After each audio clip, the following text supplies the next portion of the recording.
Shri Krishna Govinda Hare Murari. Loud enough? You want to cut it down? Like it's good? Shri Krishna Govinda Hare Murari. He Nath Narayana Vasudeva. Shri Krishna Govinda Hare Murari. That's good. Let me take mine now. Shri Krishna Govinda Hare Murari. He Nath Narayana Vasudeva. Shri Krishna Govinda Hare Murari. Yeah, I won't need it. I think it's got a full battery. Shri Krishna You can see the Govinda screen. Okay, good. Hare Murari. Can you read anything on the screen? Can you watch?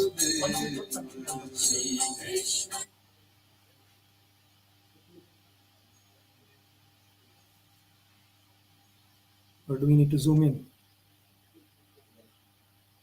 I can read. No. That text will not be clear. Just need to go a little closer. And I can just put the thing right next to it if it needs to be that way.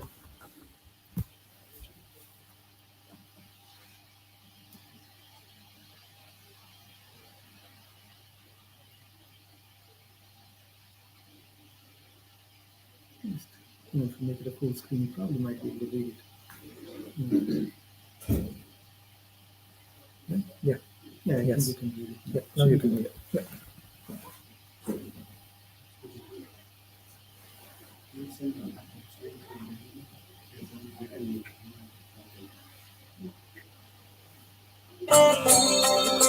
Shri Krishna Govinda Hare Murari.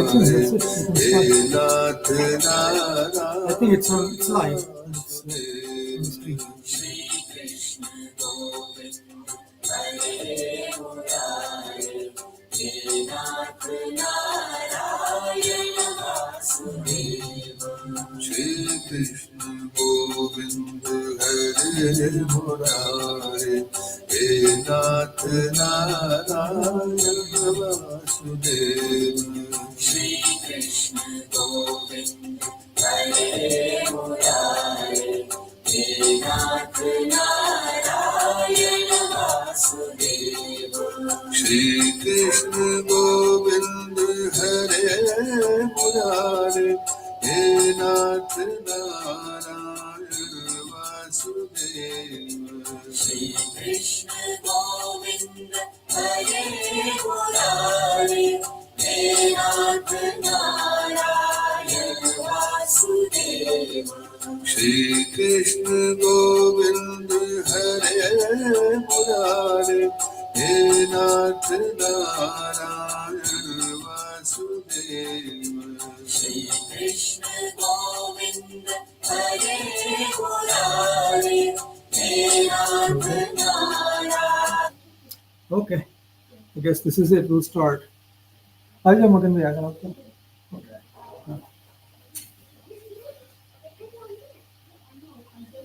Yes, everybody else saw it. Magan Bhai hasn't seen it.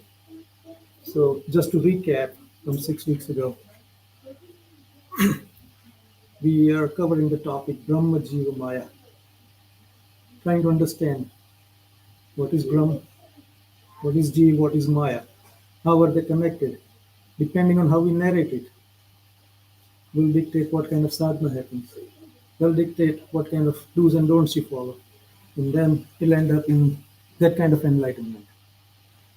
It's not like that you can follow any path and reach God like you read in scriptures. Everybody has to follow a certain path that has been already prescribed in the scriptures to get there. That is called niyatam kuro karmani. Then you have to get there. If you have to do it exactly what has been defined, so then you get there. Maybe we can close the door.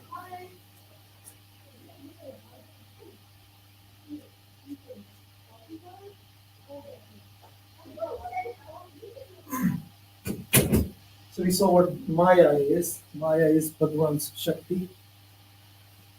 Avyakta, it never manifests. Maya doesn't manifest. Maya remains unmanifested. But the effects of Maya manifest. When Bhagwan makes a sankalp, then it manifests. And then we see the effect of it. And then we attach with it. And that's what comes in our way to get to Bhagwan. That's why we call Maya is in our way. Anytime we sit in meditation, we have so many thoughts. But that is what is covered us, was ignorance and everything. That's what we call. Then we talk about Jeev. What is Jeev? Jeev means who am I? Essentially, that's what we're talking about. And we are following the path of bhakti. In bhakti, Jeev, Brahma. And in between, the connection is the Maya. So that's what it is. So at some point, I got to figure out who I am. I got to drop that veil that is in between me and Bhagwan and get to see what Bhagwan is and enjoy the bliss of the Lord and stay connected and maintain this union forever. It is not like that you reach there, it's forever. If you take a misstep, you can lose it.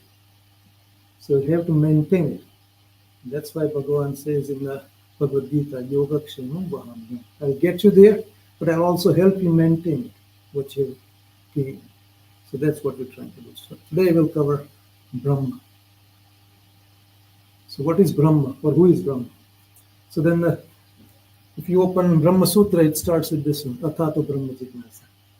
Obviously, this is on the path of what we call Jnana Marga. We follow Athato Brahma Jignasa. For Bhakti, it is Athato Brahma Bhakti Jignasa. There are sutras for Bhakti. But we are trying to understand what is Brahman first, before we can take a step to do a loving devotion for that Bhagwan. Until then, I don't know what I'm connecting to and how am I supposed to connect. That once I know who Brahman is or what Brahman is, then I know how to proceed and take my steps. So that's why it's called Athato Brahma Jignasa. So essentially what it says, now henceforth, you can inquire into Brahman. So what it is trying to tell us is we have achieved a certain level of understanding or certain amount of exercises that we have to do that we've done. And we reached a point, now I'm capable of understanding this. Before that, you cannot understand. You cannot just figure out that, oh, I know Brahman. Not like that. You have to reach a certain level. Just like you want to do PhD, you got to have certain qualifications before you can enter into PhD class. You cannot just have any boy walk into a PhD class and make sense out of it. So same thing here. Henceforth, we'll do some understanding of what is Brahman. But of course, in that process, you have so many conflicting views of philosophy. And that's what we call Tattva Jnana. That's what we talked about in the very first slide. Tattva Jnana is what defines what Brahman is, what Jeev is, what Maya is, how they're connected. And depending on that, all these next steps are designed. So here, we're trying to walk on the path of bhakti, but at the same time trying to understand it. Also, you can look at it another way. Whether you achieved anything or not, this human life is that point where you can achieve this. There is no other life form in this existence can reach this point, can make sense out of Brahman, or even sit down and talk and discuss or have any conflicting views or anything. So that's why Athato Brahma Jignasa, you can look at it that way. Now I've reached a point, I'm a human, I can do this. So I need to stop wasting my time and start doing what I need to do to get there. That's the whole idea. So what is required? What do they mean by now we can do? Now requires certain things. So first is Vivek. Vivek is the foundation of any Adhyatma sadhana. Vivek is essentially discriminating between what is real, what is unreal, what is permanent, what is transient, what is going to lead to moksha or liberation, what is going to bind me. So understanding of that is very, very critical. Now, we are sitting in the middle of something that we don't understand. And from that, we have to make our way out. So it is even more important to figure out what we're looking at is the truth or the truth is hidden behind it. And every scriptures and everybody says the truth is here, but is hidden behind the veil that we got to figure out and get to that, go deeper into the what we see, what we call untruth, what is unreal. Everything here is transient. We know that. Even our body is transient, grows and then dies.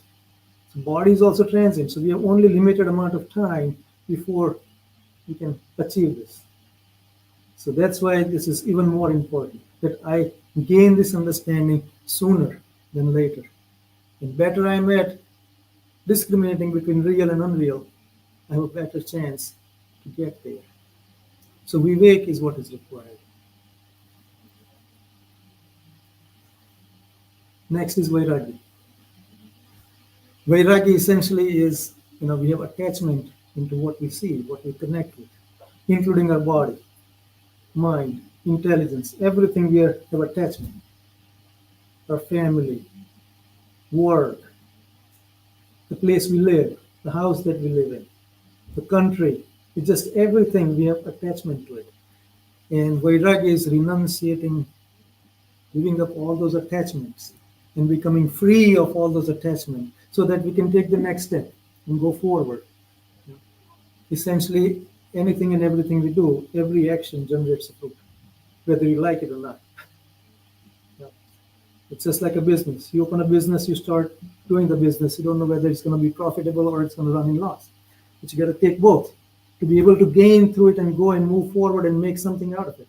But if you're the very first day, so I'm losing, I'm going to close, it doesn't work that way. So you want to just keep trying and go forward and see whether I can make it. And if you're failing over and over again, then you got to reconsider. Maybe I don't know what I'm doing. My business is not succeeding because I am failing at something. Same thing in Adhyatma. If I'm failing over and over again, then I need to rethink what I'm doing and then correct my mistakes and move forward and eventually get there. Until vairagya happens, Brahman always remains hidden. Vairagya has to be achieved. Without that, you cannot see Brahman. See, if attached to Maya or the effects of Maya, you cannot see Brahman. You have to move that aside, get away from it, and then you can go and understand what is Brahman, at least see Brahman or be one with Brahman, whatever way you look at it. So vairagya is the key part. Essentially, understanding and vairagya, that's what it is. So then there is this called Shata Sampati. There are 6 other treasures: Shama, Dama, Uparati, Titiksha, Samadhana, and Shraddha. Obviously, multiple lifetimes can pass before we can achieve this if you're not fully dedicated to this. Shama is essentially first we talk about Dhamma and then Shama. You cannot just do Shama if you leave your senses open. If I wanted to clean this room, I leave the windows open, the doors open, and the dirt is coming from outside. I want to clean the room, I cannot. I got to close the doors and windows, collect everything into one place, and open the door in such a way that I can throw everything out. The moment I open it, dirt is going to come in. So now I make sure that I've closed all the doors. Nothing is coming in. And whatever is in is cleaned out with vivek and understanding. Because inside you cannot take it out and throw. It's just through vivek and vairagya that you can put it on the side and move forward. So that is Dhamma. That's what every scripture talks about. Even Bhagavad Gita talks about that. You have to control all your senses first. And then next step is Shama. Then you can attack the mind. Because mind is drawn where the senses are going because of the ignorance. Because everybody lives with their mind. Once you understand what these are, senses, mind, intelligence, then you can separate each of them and then tackle one at a time. If you wanted to conquer a kingdom, you cannot just attack the palace where the king is. You got to conquer the surroundings and find a way to get in and then take out the king. And then you can get the kingdom. Same way, close all the senses. Now all the doors are taken care of. Now you can attack on the inside and take care of it. So that's how Shama is achieved. But those are very basic requirements to go any further.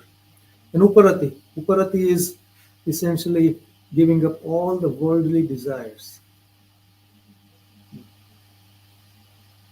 constantly living in the middle of attractions, sense attractions, and you still have to ignore it with your understanding, go past it, and then make something out of it. That is called uparati.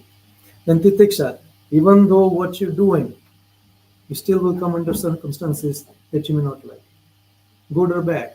You know, you want to get away from wealth, and next thing you know is you touch and you have a midas touch, wherever you touch is gold. I cannot get away from it. You know, that also comes in the way. So you got to learn to bear the good and the bad. That is what titiksha is. All the good circumstances is fine, but then it's also an obstacle in the way of reaching our goal, our destination. So titiksha is also very important. And that's what Bhagavad Gita also says, that agama paino nityam tam titiksha svabharata. All these things are transient, Arjun. Remember, all these things are coming and going. So learn to bear all this, plus and minuses, happiness and suffering. Titiksha is what is required to bear that, and then move forward. Otherwise, you cannot go anywhere. If you're swayed by one or the other, you're going to lose the path. And before you know, you won't even know where the path is. You're lost. Then samadhan. Samadhan is essentially whatever path you've taken after proper preparation. That what I am doing, what I have been learning, the scriptures that I follow, the guidance that I'm taking will get me there. You cannot have a doubt in your mind that, I don't know if I'm going to get there. It doesn't get you there. Because you're always doubtful, then you won't have a full-hearted effort in that. So samadhan essentially is doing what you're doing, but with that understanding that, yes, this will get me there. But of course, you have to keep checking to make sure my first step wasn't wrong. And then shraddha. At the end of the day, you have to have shraddha in the scriptures, the teachers, your efforts and everything. That, yes, what I'm doing will get there. But it may not be just in the blink of the eye. Now, it might take some time, depending on how much we have collected inside, how much junk is in the room, will dictate how long it takes to clean it up. And what kind of things you have in there. Sometimes the things are there, they may not come out of the door that you have. And you got to figure out how to get those things out of there. So sometimes this whole process can take multiple lifetimes. But if you have figured out the right way, the correct path, you have the correct teacher, the guru, this can be achieved in the blink of the eye. Very easy. It can be done. And the end of after all these things, you have to have mumukshutva. You have to have intense desire to get out of this. That I will be happy only when I achieve my goal of being one with Brahman. Until then, without mumukshutva, you cannot get out, because the worldly attractions, the sensual pleasures will bring you back and turn you into bubukshu, is what it's called. That all the pleasures will bring you back. That's called bubukshu. But you want to be a mumukshu, somebody who desires to be liberated, not to be connected with this. So that's what is required. So that's why mumukshutvam is very important. And when you look at, I don't know if you covered that slide or not, Shankaracharya in Vivek Chudamani says, what are the characteristics or virtues that are rarer to get? And mumukshutvam is almost there before Satpurus Sanshaya. Satpurus Sanshaya is the rarest of the virtues that you can get. But you find a guru who is one with Brahman, and you reach there. Before that, you have to mumukshutvam. Then only you'll get there. Mumukshutvam is the one that gets you there. You cannot find a guru just because you're looking. You have to have that intense desire to be liberated. Then the cosmos works for you to get you there. Otherwise, you cannot get there. So mumukshutvam is required. So that's why, for Bhakti Marg, it's Athato Brahma Bhakti Jignasa.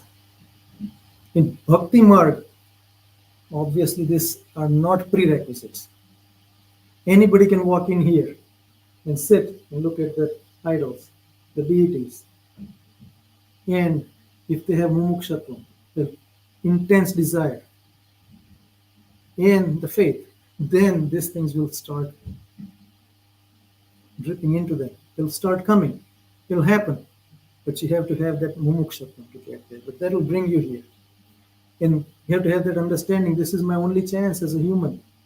Now, let me do it. I've spent 50, 60 years, 70 years doing what I needed, what I thought was the right thing to do. But now I figured out. So let's just focus on this. That is Pathato Bhakti Jignasa. And that's what Ramayana says. Jane binu na hoi partiti binu partiti na hoi priti. For bhakti, this is required. Tulsidaji says, Janu bina, without knowing where you want to be, who you want to be one with. Janu bini na hoi partiti, without knowing, you would not know what I am looking at. You won't get that mahima, that reverence. Without that, you cannot have love. Mahima, the reverence, brings that love out of you. And without love, bhakti cannot go anywhere. Because the basic requirement for bhakti is love. So, Janu binu na hoi partiti, binu partiti na hoi priti, binu priti na hoi bhakti, binu bhakti na hoi gati. You cannot go anywhere. That's what Tulsidaji says. And all the bhakti margi acharyas and saints, they say that bhakti is the only way to get there. Knowledge is a prerequisite if you're coming from the path of Gnan. But you'll reach a point where now we have everything. But without the loving devotion, that next step doesn't happen. The door doesn't open. The grace doesn't come to you. The krupa doesn't happen. So that's what is required.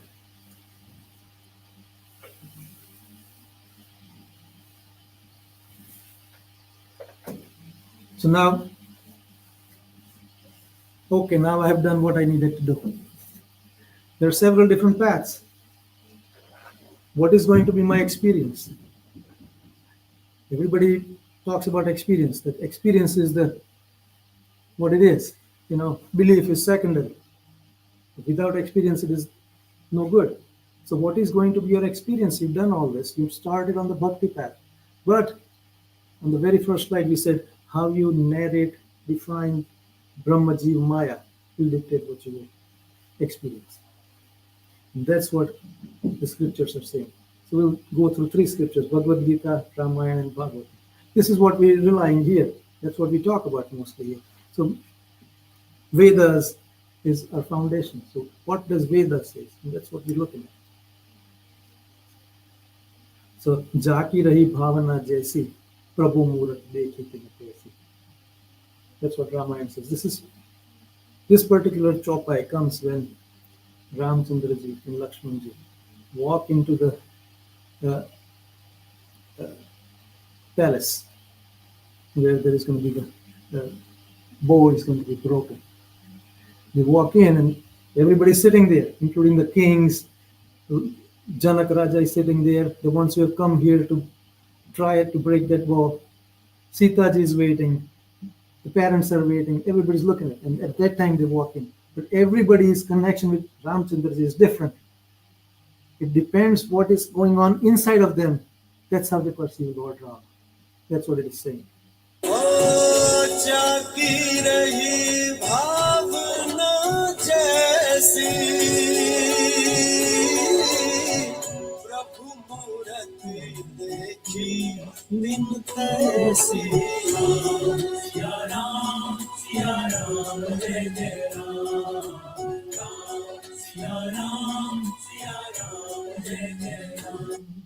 So Janak Raja is a follower of Myanmar. So when he sees Lord Ram, he sees Brahman walking in. The universal Brahman is walking. That's what he says. The kings who have come here to break the bow, but they don't have a clean heart. They see as if this is the Kal himself is walking. Mahakal is walking. So they're scared. All the other ladies that are sitting, they see Ramchandraji as calm there. Because his presence is such. He's such a handsome, anybody would be attracted if they look at that way. When Sitaji's mother looks at Ramchandra.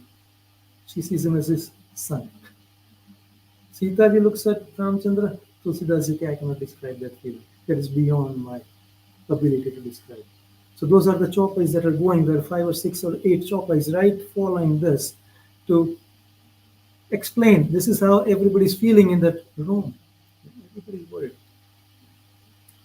So what is Bhagavatam saying? So in Bhagavatam, Lord Krishna walks in into that Kalesian where Kansa has set up everything. So that he walks in, then he wanted to show everybody that, see how I'm going to kill Lord. You think he is the Bhagavan and he's just about everything. I'm going to kill him in front of you. So he set up, everybody sitting there. Entire town or village or city is sitting there. Thousands of people sitting there. That's when Lord Krishna and Balramji walk in. So everybody sitting there perceives him differently. Depending on how they have their connection with Brahman, that's how they see him. So that's what it's saying.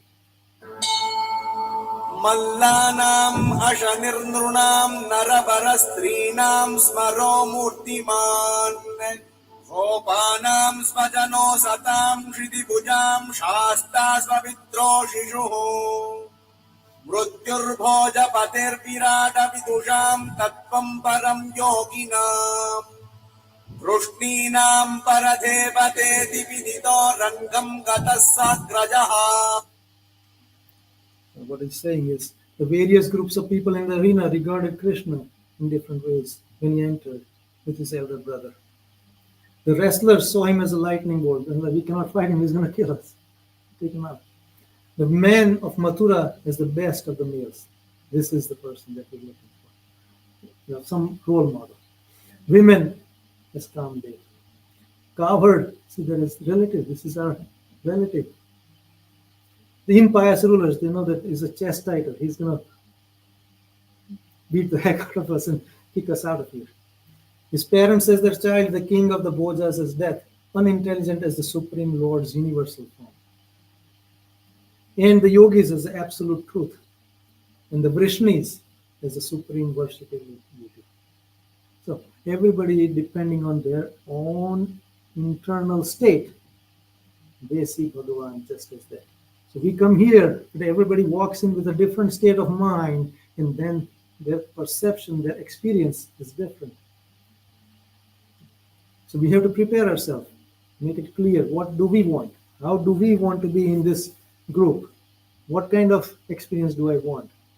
Do I want something in between, or do I want the final experience where you are one-on-one with Bhagavan is standing right there in front of us, just like he was standing in front of Arjuna.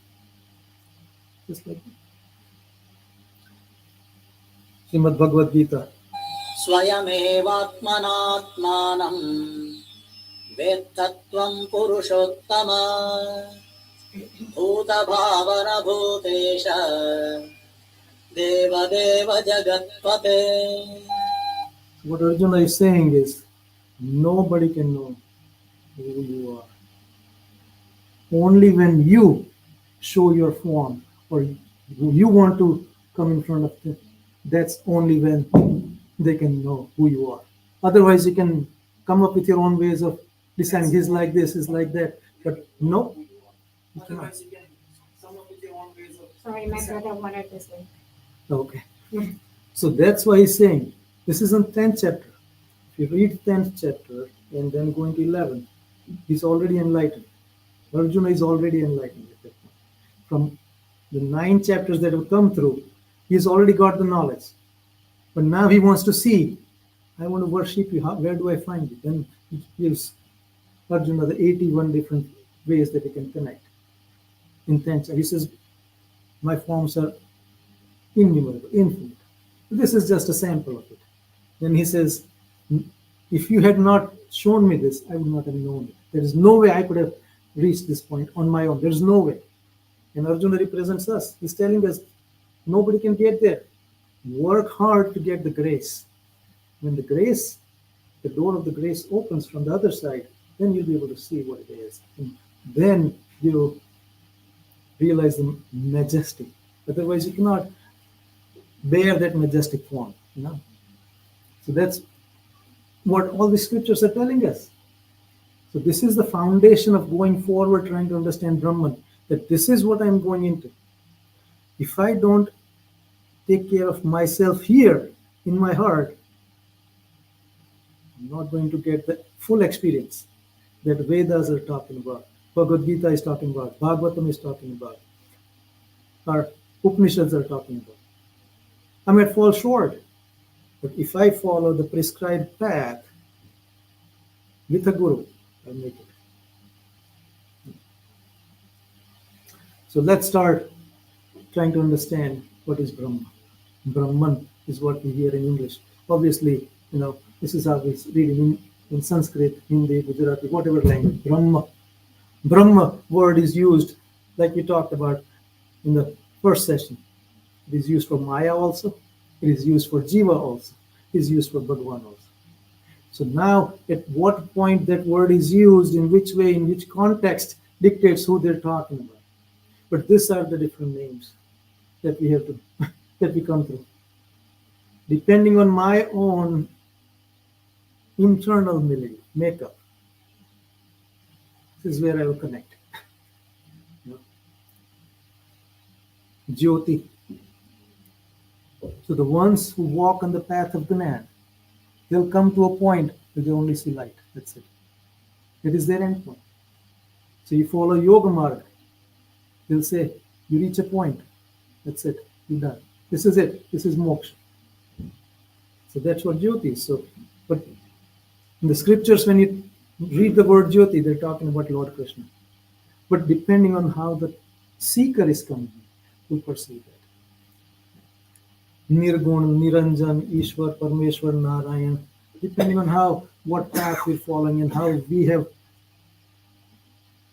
turned ourselves into, what kind of an instrument we turn into, then we can experience it.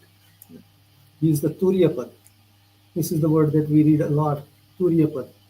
People think Turya is when the Atman goes into the fourth stage. Atman is connected with three bodies, Sthul, Sukshma, and Kara. The gross, the subtle, and the causal. And when it's liberated, it's not Turiya. Turiya is Sri Krishna. He is the one, he's the Turyapad. He is the one who's helping us get to that point from point A to point B, which is liberation. Getting us through all these three bodies, that we're not relying on it anymore. We just our own selves, Satchidananda. And he is the one who's helping us get to the experiences at every level, and also the experience of the liberation. So we'll start with Srimad Bhagavatam, the very first verse. The very first verse is a complete picture of what Brahman is. The rest of the Bhagavatam is just, in explaining this one verse, essentially what it is, trying to expand on it in different ways so that we can get there. जन्माद्यस्य यतोऽन्वयादितरत् चार्थेष्वभिज्ञस्वराट् तेने ब्रह्महृदाय आदिकवये मुह्यन्ति यत्सूरय तेजो वारिमृदां यथा विनिमयो यत्र त्रिशर्गो मृषा धाम्ना स्वेन सदा निरस्तकुहकं सत्यं परं धीमहि. If you have the realized person talk on this, you can go on for days and days and days just on this verse. You can spend a full one day on just one word, Janma Dhyasya Yata. That is the first Brahma Sutra that is put in here, Janma Dhyasya Yata. Brahman is the one from where this world is created, sustained, and destroyed. That is what Brahman is. The entire Brahma Sutra is talking about. Yaton Vayaditaratascha. That Brahman, after creates this world, everything that we see is created. He enters into it, becomes Anvay. He's everywhere. Not a single, not a dot here is without. It is his Anvay form. That is what we call the Nirakar Swarup that Bhagavan is. That is what we call Brahman. That's what we call consciousness. That is everywhere. But also he is Itaratashta. He stays separate. Just like you see Akash that is out there. That Akash is inside of us. That Akash has become Anvay in us, in everything that is here, but it also stays separate. Same thing, Bhagavan also stays separate. And from there he enters everywhere. He controls everything. Everything is, he knows everything. That's how he knows everything, controls everything, and creates, destroys. Everything is managed in this way. So if somebody says Bhagavan is separate, yes, he can be separate. Why? Because he says Swarat. He is the only entity here that can be Swarat, that can be independent. He doesn't require anything else to exist. Maya and Jiva require Brahman for existence. Bhagavan can exist on its own. Even the universal Brahman, he can be separate of it. He doesn't need universal Brahman for his own existence. He can be, that is the beauty of it. That's why he's bigger than everybody else. He's Swarat. Because nobody is beyond him. He is the only independent entity. This particular verse conflicts with a lot of teaching that we hear from Upanishads. This universal consciousness and my consciousness are one and all that. This conflicts with that. Tene Brahma Rida Adi Kavage.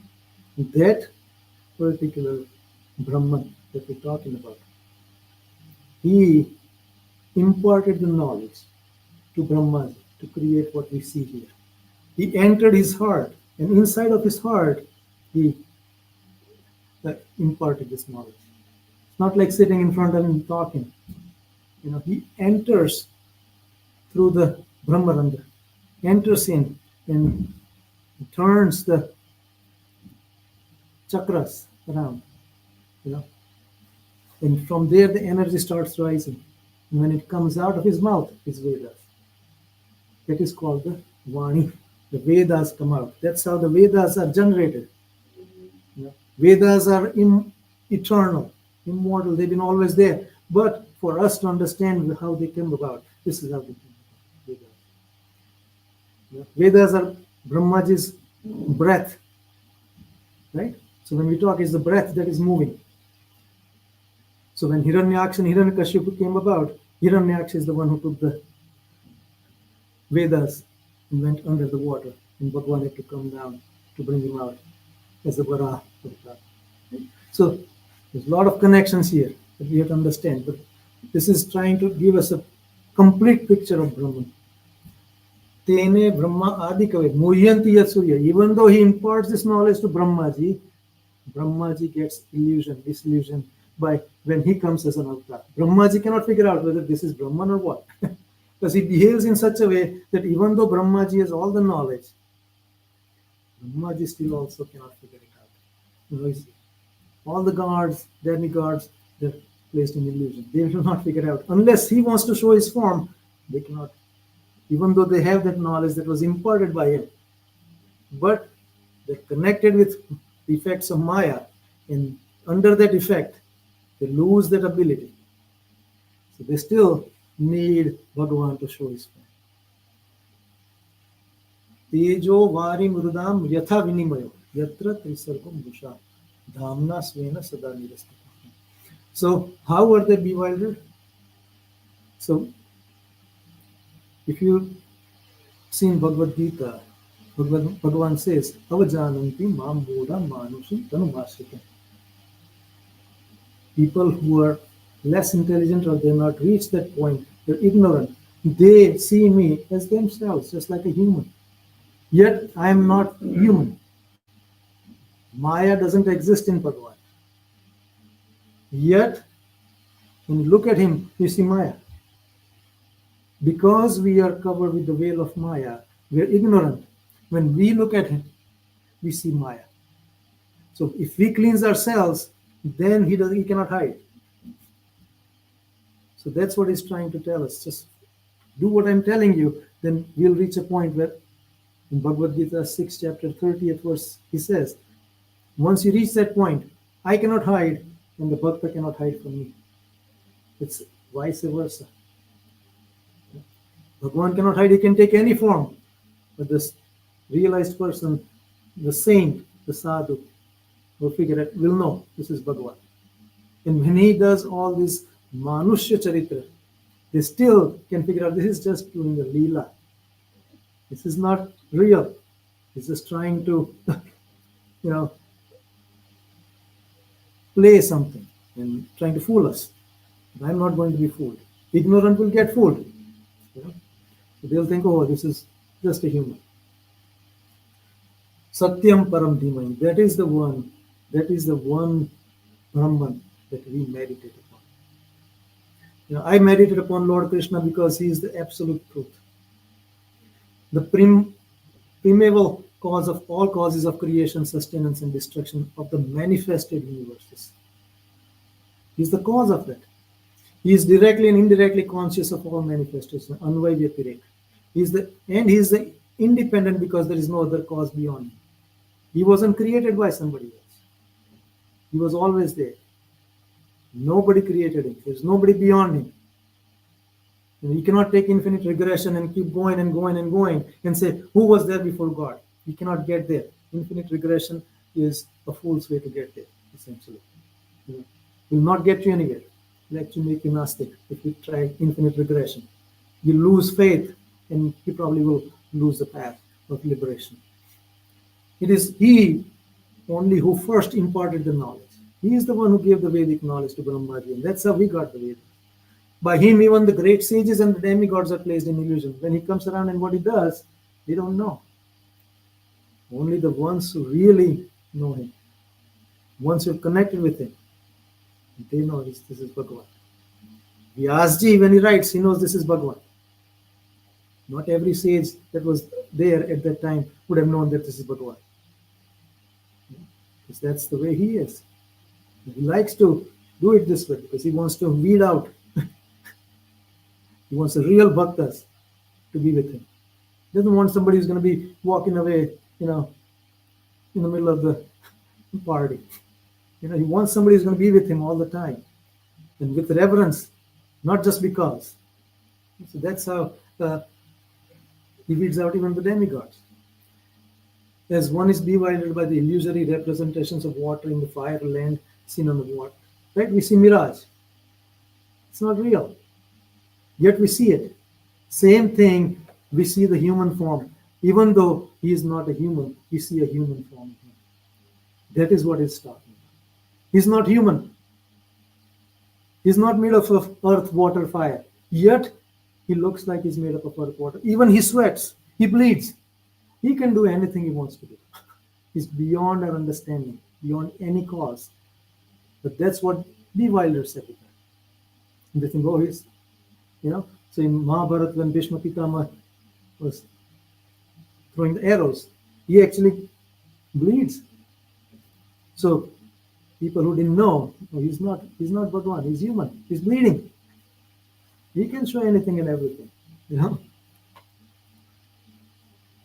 Only because of him do the material universes temporarily manifested by the reactions of three modes of nature. Sattva, Rajas, Tamas. This is the play of Sattva, Rajas, Tamas, the three gunas. He is eternally existent in transcendental abode. He's always there in his abode. We have different names for it. Depending on our faith, we have different names. Kailas, Golok, Vaikuntha, Saket, Akshardham, Brahmalok. These are the words we hear and we get bewildered. Because we don't know exactly what these abodes are and who Bhagavan is.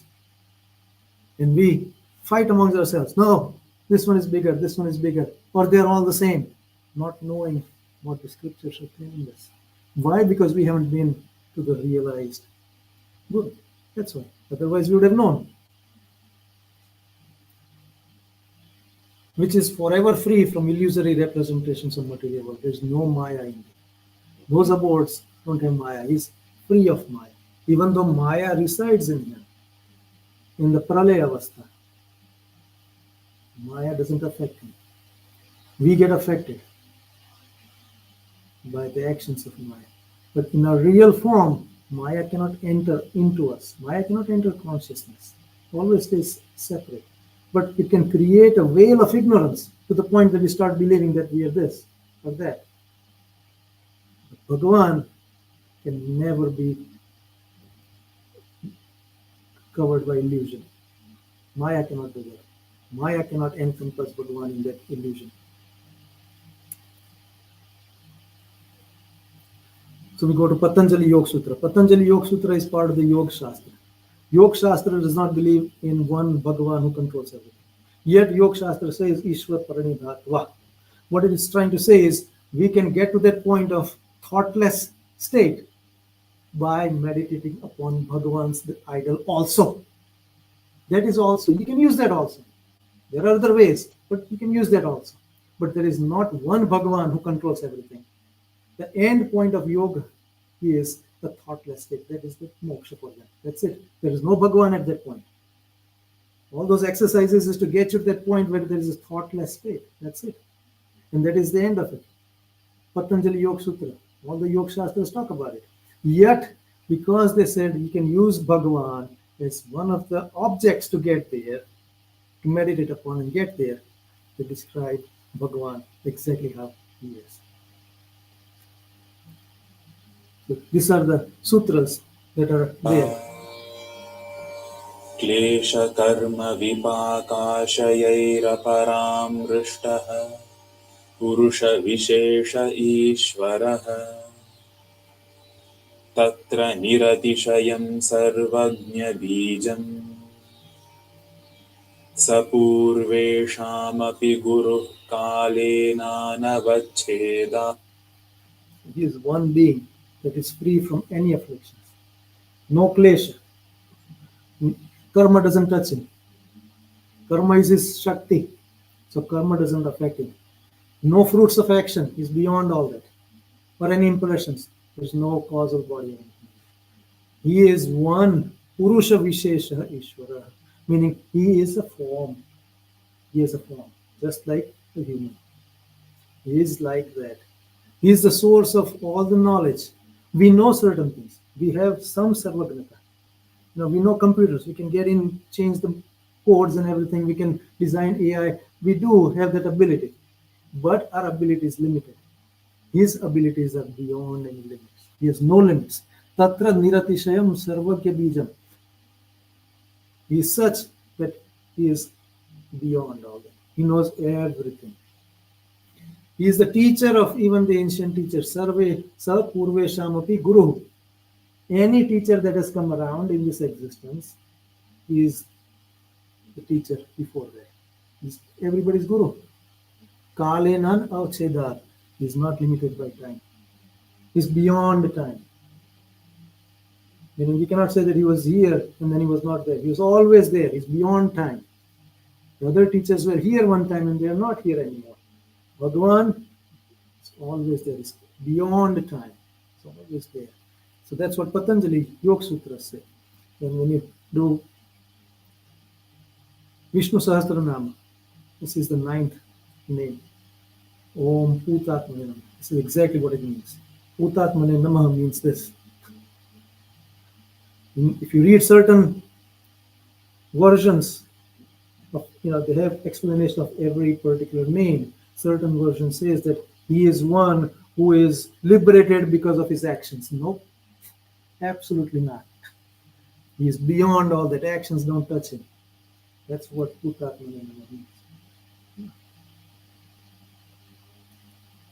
Anta Pravishta Shasta Jananam. Taittiriya Upanishad says he enters inside every being. Everything here he enters and he controls from the inside. You won't find him just wandering around out there. He's inside. He has entered in it. He's created, but then he entered in it. And he's hidden himself in there. You have to find him inside. He's inside of us, every one of us.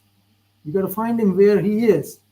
Until we find him here, we cannot find him anywhere else. You got to find him here first, in your own self. Then you'll see him everywhere else. It's not the other way around. That you'll see him everywhere else and then, okay, he's inside of me. It doesn't work. It's not like that. You have to work on your own self. Go inside, find him, and he's everywhere. Now he cannot hide. Because you've reached a point where all the veils of ignorance have dropped. And you've done the right exercise, and you reach there. This is what Bhagavad Gita says. ईश्वरः सर्वभूतानां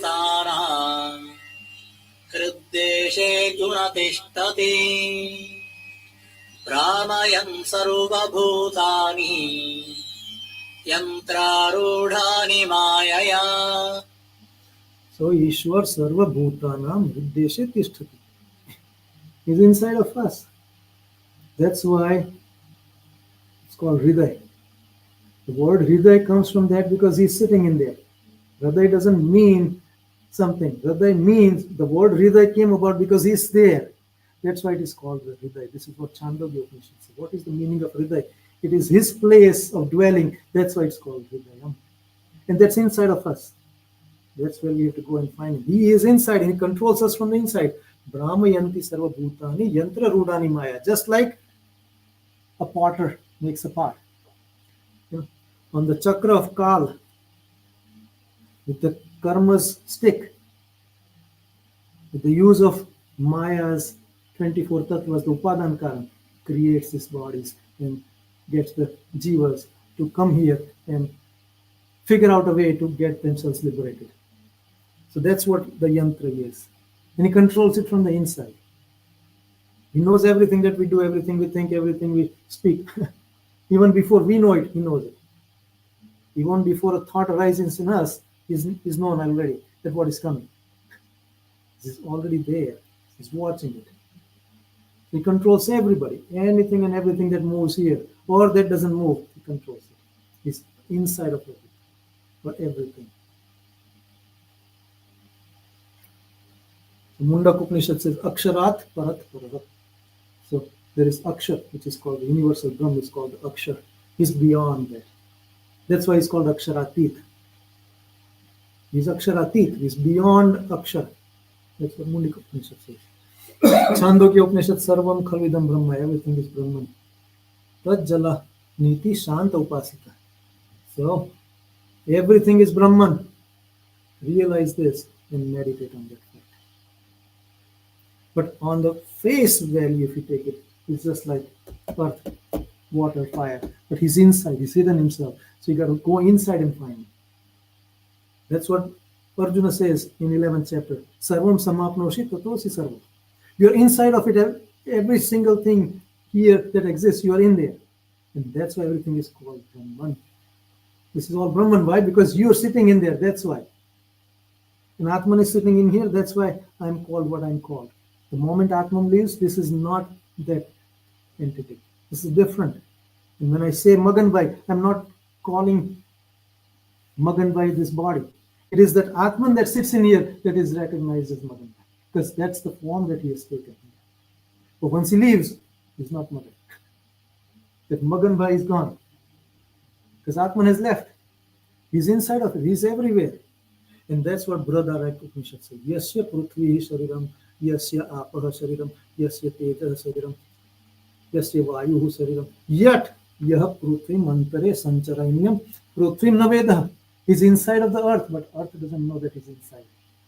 Just like we don't know he's inside of us. You heard somebody say, or scripture say that he's inside of us. Hriddesha tishtati Arjuna. So we know he's here, but we don't know he's here. We don't know how he comes and goes and works and how he controls everything. We don't know it. Same thing, Prithvi doesn't know, water doesn't know, fire doesn't know, Vayu doesn't know. Yasya akasha shariram. Everything is his sharir, his body. Yasya manah shariram. Yasya buddhi shariram. Yasya ahankara shariram. Yasya chitta shariram. Avyaktam shariram. Aksharam shariram. Even the universal Brahman is his body. Yet yo aksharam antare sancharam. Aksharam navid. Akshar doesn't know him. Yasya mrutyuhu shariram. Mrutyu even doesn't know that he's inside, that he controls everything. Right? So that's what the beauty of it. Every Upanishad is talking about this. This is what Brihadaranyaka Upanishad is saying. And Subala Upanishad, Adhyatma Upanishad say, Sa Esha Sarva Bhutanantaratma Apahat Papma Divyo Deva Eko Narayana. That is Narayana Tattva, that is residing in every single bhuti here. Sentient, insentient, is everywhere. Is Apahat Papma. You can do anything. You can do good or bad, doesn't touch him. Pap, Punya doesn't touch him. He's Apahat Papma. There is only one entity like that, and that is called Narayana. That is inside of us. And the same thing now we know in English. For those who had trouble with Sanskrit, this is in English. Same thing. The earth is his body. Though moving within the earth knows him now. All the way down to, Akshara, death. He's then the inner self of all beings. He's that inner self. When Upanishad says the self, he's talking about Bhagavan. He's inside of us. Divine, luminous soul, Narayana. He's sinless. Apahat Papma. Nothing touches him. He can kill 1,000 people, but your actions don't touch him. Even when he comes here and he says, okay, Arjun, kill so and so. There's no pap here. Yeah? He can see his actions, say, okay, he said, okay, kill Karna, even though he doesn't have arms in his hand. There's no pap, because he's doing it. He's Apahat Papma. Pap doesn't touch him. Sin doesn't touch him. He's everything, right? So that's what Bhagavad Gita is talking about. रसोऽहमप्सु कौन्तेय प्रभास्मि शशिसूर्ययोः प्रणवः सर्ववेदेषु शब्दः खे पौरुषं नृषु पुण्यो गन्धः पृथिव्यां च तेजश्चास्मि विभावसौ जीवनं सर्वभूतेषु तपश्चास्मि तपस्विषु. What he's saying is, I am the taste in the water. I am the radiance of the sun, the moon. I am sacred syllable Om in the Vedic myth. I am the sound in ether and the ability in the humans. I am pure fragrance of the earth, brilliance in fire. I am life force in all beings and penance of their cities. He's everything. This is within us. What he's saying is nothing can exist without me. Because I am there, we can get the taste in the water. Otherwise, there is no taste in the water. If I walk away, water doesn't exist. Forget about the taste. There is no existence for water. The sun, immediately, no existence. Done. Within a blink of an eye, the sun is gone if he walks away from you. He maintains it for us. It is His grace that He maintains all these things the way they are so that we can live in the way we are living and yet be able to get there, to reach and be one with Him. This is grace. But He is everything. Anything and everything we see is Bhagavan. It's because of Him. You could have created something because you're a big scientist. It's Him. Nothing. Nothing on you. Everything is Him. Couple more verses from बीजमां सर्वभूतानां विद्धि पार्थ सनातनम् बुद्धिर्बुद्धिमतामस्मि तेजस्तेजस्विनामहम् बलं बलवतां चाहम् कामरागविवर्जितम् धर्मा विरुद्धो भूतेषु कामोऽस्मि भरतर्षभ. is Bijam Sarva Bhutana. He is the eternal seed, first cause of this existence. In 9th chapter he says, I am Pita, Mata, Pitamaha. I am everything. I am that first cause of this existence. From me everything comes out. He is that eternal seed of everything. I am the intellect of all the intelligence and splendor of the glorious. We see all this, the people like Gandhiji and so many others who have walked here. They've done so many unimaginable things that an average person cannot even fathom that we can do this. All of that is because He is present here, and they're connected with Him. Then they can do it. Without connecting with Him, you cannot perform this kind of acts. They have that tremendous faith and they're connected with Him, and He expresses Himself through them and gets the work done. So now it's easier for us because we born in liberated India. Before Gandhiji, people were slaves, right? Here he comes. He has his ways to liberate so that now you can start doing what you want to do towards your liberation. Instead, we take a different path and it's okay, now we want industries, we want money, we want this, we want power. We fight and lose the goal. Bala balavatam chaham kama raga vivartam. The true strength is not in money, not in any muscles, nothing, not in any firearms. The true strength is beyond kama and raga, beyond the desires and needs and wants. The true strength resides that, and he is the one who is beyond that. He is the real strength in us. We connect with him, now we are strong. Until then, everything is transient. You can build the body, be your biggest muscle builder. Next thing you will fall down in the parking lot and die. What happened? Oh, he died. Why? Because he pulled the string. Done. It's not the muscle that is the strength. The strength is somewhere else. Right? He also says that this union between man and woman, the calm that happens there, I am that calm, as long as it is maintained within the boundaries of dharma. Anything beyond that boundary, now you pay for it. You'll be liable for it. If you've done something wrong that is not prescribed in Vedas, you'll have to pay the price for it. That is the fruit that has been born. You'll have to pay the price for it. As long as you stay within the boundaries, you're fine. It is me, because I've created this. I'm going to bring more and more beings in here so that they can have an opportunity for liberation, otherwise they'll be stuck. I've created this system. But you stay within this system, in the rules and regulations and the boundaries, then it is me.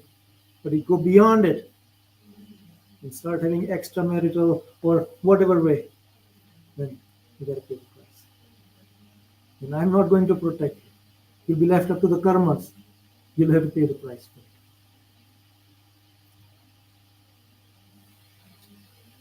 अहं कृत्स्नस्य जगतः प्रभवः प्रलयस्तथा मत्तः परतरं नान्यत् किञ्चिदस्ति धनञ्जय मयि सर्वमिदं प्रोतं सूत्रे मणिगणा इव यस्माक्षरमतीतोऽहम् अक्षरादपि चोत्तमः अतोऽस्मि लोके वेदे च प्रथितः पुरुषोत्तमः.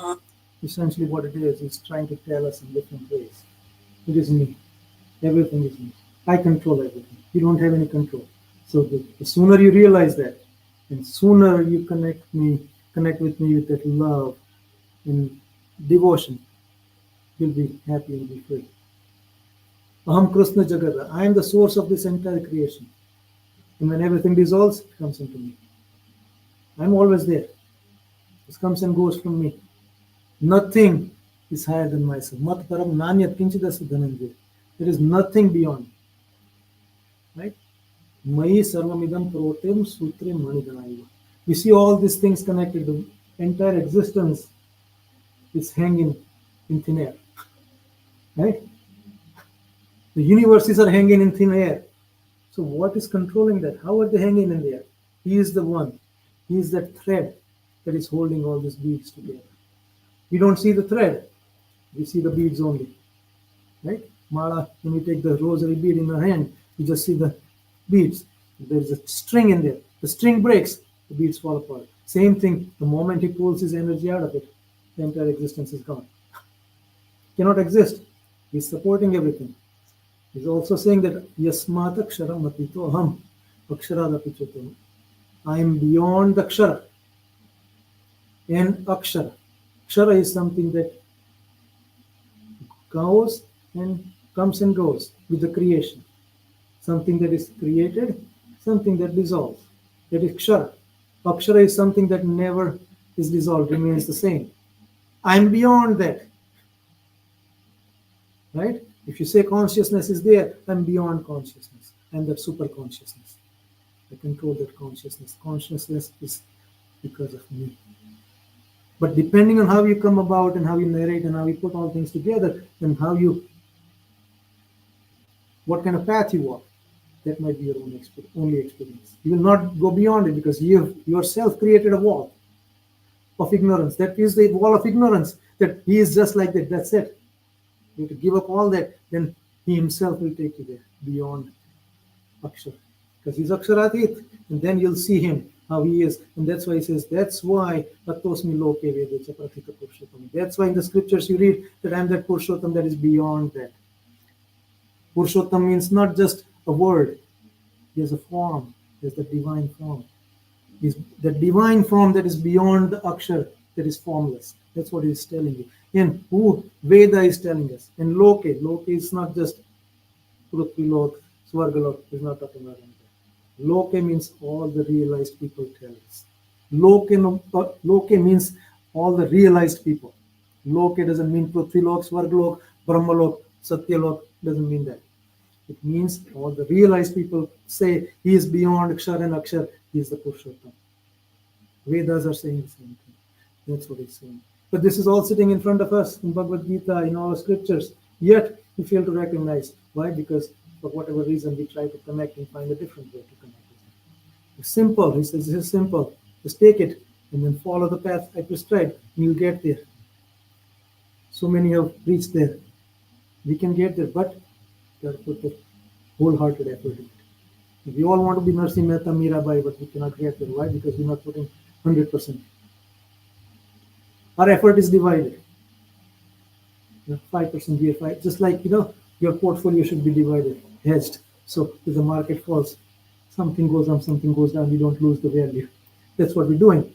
If I put 100% in here, and if I don't get it, I'm going to lose. That's why I'm worried. So I'm putting 5% here in my own self, find my wife, find my kids, 5% in my work. Everywhere I'm putting that effort, and yet I want to get there. But he says you cannot get there without 100% effort. These people have done it, and they've reached. Why? Because this is the whole 100% effort is this what it is. To understand him as he is, and then just follow the path he tells us. When you get there, that is called Upasana. Know who he is in the way he is, and just follow what he tells us to follow. That is called Upasana. Simple. Yet we fail to do it. Right? Upanishad, the very first verse. Ishavasyam idam sarvam yat kinchit jagatyam. So Ishavasyam doesn't talk about just the house. Right?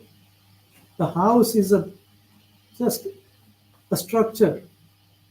He says, I am residing in that structure. The structure is there because of me. I am not because of the structure. Right? You're at 210 Royal View. But that is just a structure. It is you who enters in it and lives in there. Then it becomes a house. So he has entered into here, and that's where he is. And he's entered in the form like us. It's not just like formless. So there's a lot of people have talked at length on this one verse. Probably the most quoted verse.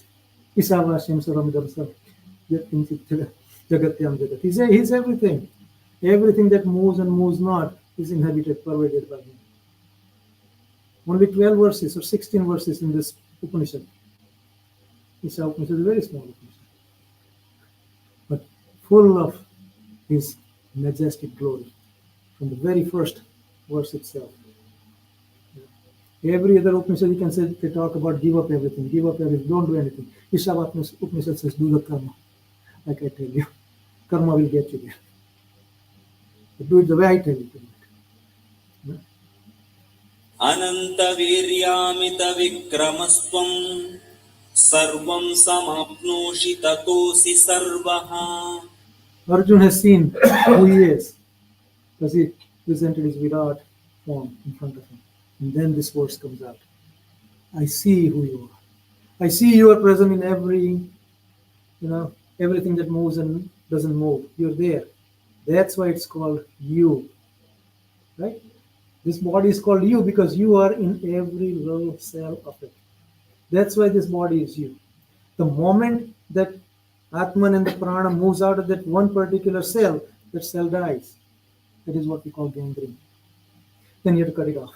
He's not part of you. You're not that. And when you cut it off, you don't feel the pain because it's dead already. But you don't say oh, now I'm incomplete because I've lost my great toe. It's still you because you're not that body. Right?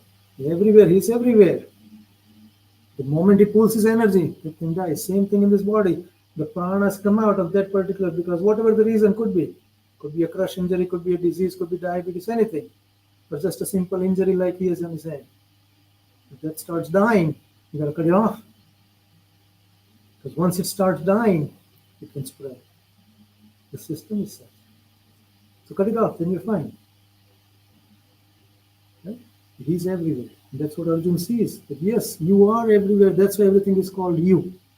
Not just because I see it, how it is. नित्यो नित्यानां चेतनश्चेतनानामेको बहूनां यो विदधाति कामान् तमात्मस्थं येऽनुपश्यन्ति धीराः तेषां शान्तिः शाश्वती नेतरेषाम्. Essentially the same thing in different way. Nityo Nityanam. You are the one who is eternal, real, within one that moves and that doesn't move. Right? Non-eternal, eternal objects. You're that one entity that is in there in everything. The only truly conscious entity among everything. Right? Without him, we become unconscious. We cannot do anything. We're all dependent on that conscious element that we talk about here. Right? Though, eternal peace belongs to the one who can realize this. Otherwise, you can feel that I'm at peace, but that is transient. Right? You have wealth. Okay, I feel good, but the money can go away, or you can die. Everything is gone. Or you can have a disease, you'll be in ICU. Wealth doesn't help. Money can only go so much. Doesn't give you the peace. Yeah, it can bring a doctor to give you an injection, but inside there's no peace. You're suffering. Right? True peace is when you connect with him. And only ones who are yenu pashyanti dhiraha, ones who have that intelligence and ones who have that patience to get there. This is not just like a one jump and get there. You might be trying and failing so many times, yet every step forward. Even though you might be taking one step and two steps backward, but then one day you'll start making that progress. But you have the patience. The patience will get there. So peace belongs to the one who are patient. Impatient people cannot get it. Look at this. If you look at Bhagavad Gita, 15th chapter. 11. Ashwatham, right? Yeah. This is sansar is such. The tree, the leaves and everything is here, and the roots are up. That's the tree, and he is inside of everything. He is that one conscious entity that sustains everything. That's what I'm trying to depict here, at least. Lord Krishna and his feet. He's everywhere. He is the one. He's the light everywhere. Everywhere you see light, it's his light. In this tree, it is upside down, but he is the one. Without him, this cannot exist. Right?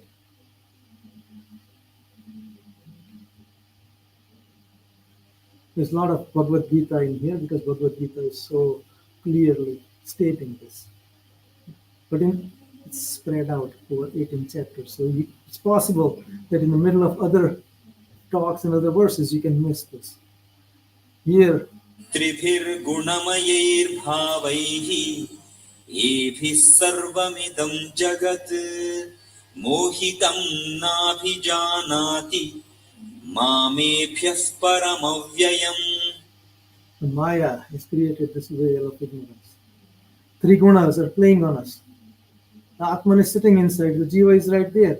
But the Maya, the three gunas, is playing in such a way, is creating things in such a way that I think, oh, this is me. Or, it causes an illusion. When you start believing things that are not there or something that is real to be real.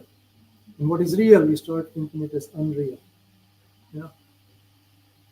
That is called moh. Right? You don't know what is real, what is unreal. You go back and forth, constant back and forth. Why? Because Maya is doing this play on us. That is what is the veil of ignorance. And that's why you will not know who I am. As long as you're under this influence of this Maya, we cannot figure out who I am. You have to move past it.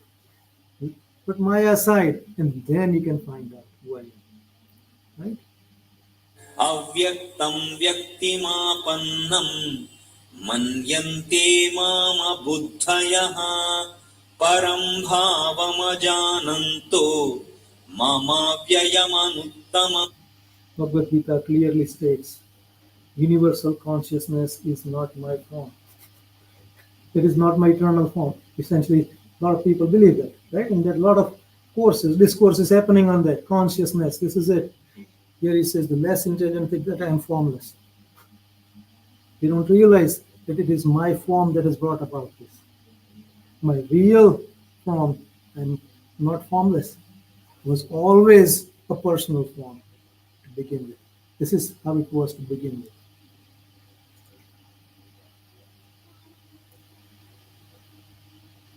So now, this is probably new to a lot of people. This you probably not have known. It's something, Brahma, Bhagavan exists in 5 different forms. Even though he's everywhere, we said Anvaya and Vyatirek, 2 forms we talked about. It is everywhere and he's separate. But he exists in 5 different ways. So one is called the Paraswarup. These are the words that you read in scriptures. Paraswarup. Para, something that is beyond Maya. Right? Maya itself is called Para.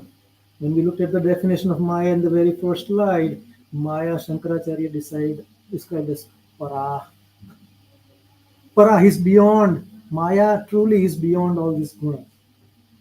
These gunas make Maya. But it's Para, it's Brahman. This is what Paraswarup is. This is what we say Bhagavan exists in Golok, Vaikuntha, Akshardham. And with him exist all those liberated souls that are enjoying his bliss. He's always there. This is his Paraswarup. These are the words that are used for it. Narayan, Sri Krishna, Vishnu, Vasudeva. So when the scripture talks about this, when you read these words, they're talking about this. Right? But the beauty of the scriptures is such that the same words are used when he's on the earth also. So now you get confused.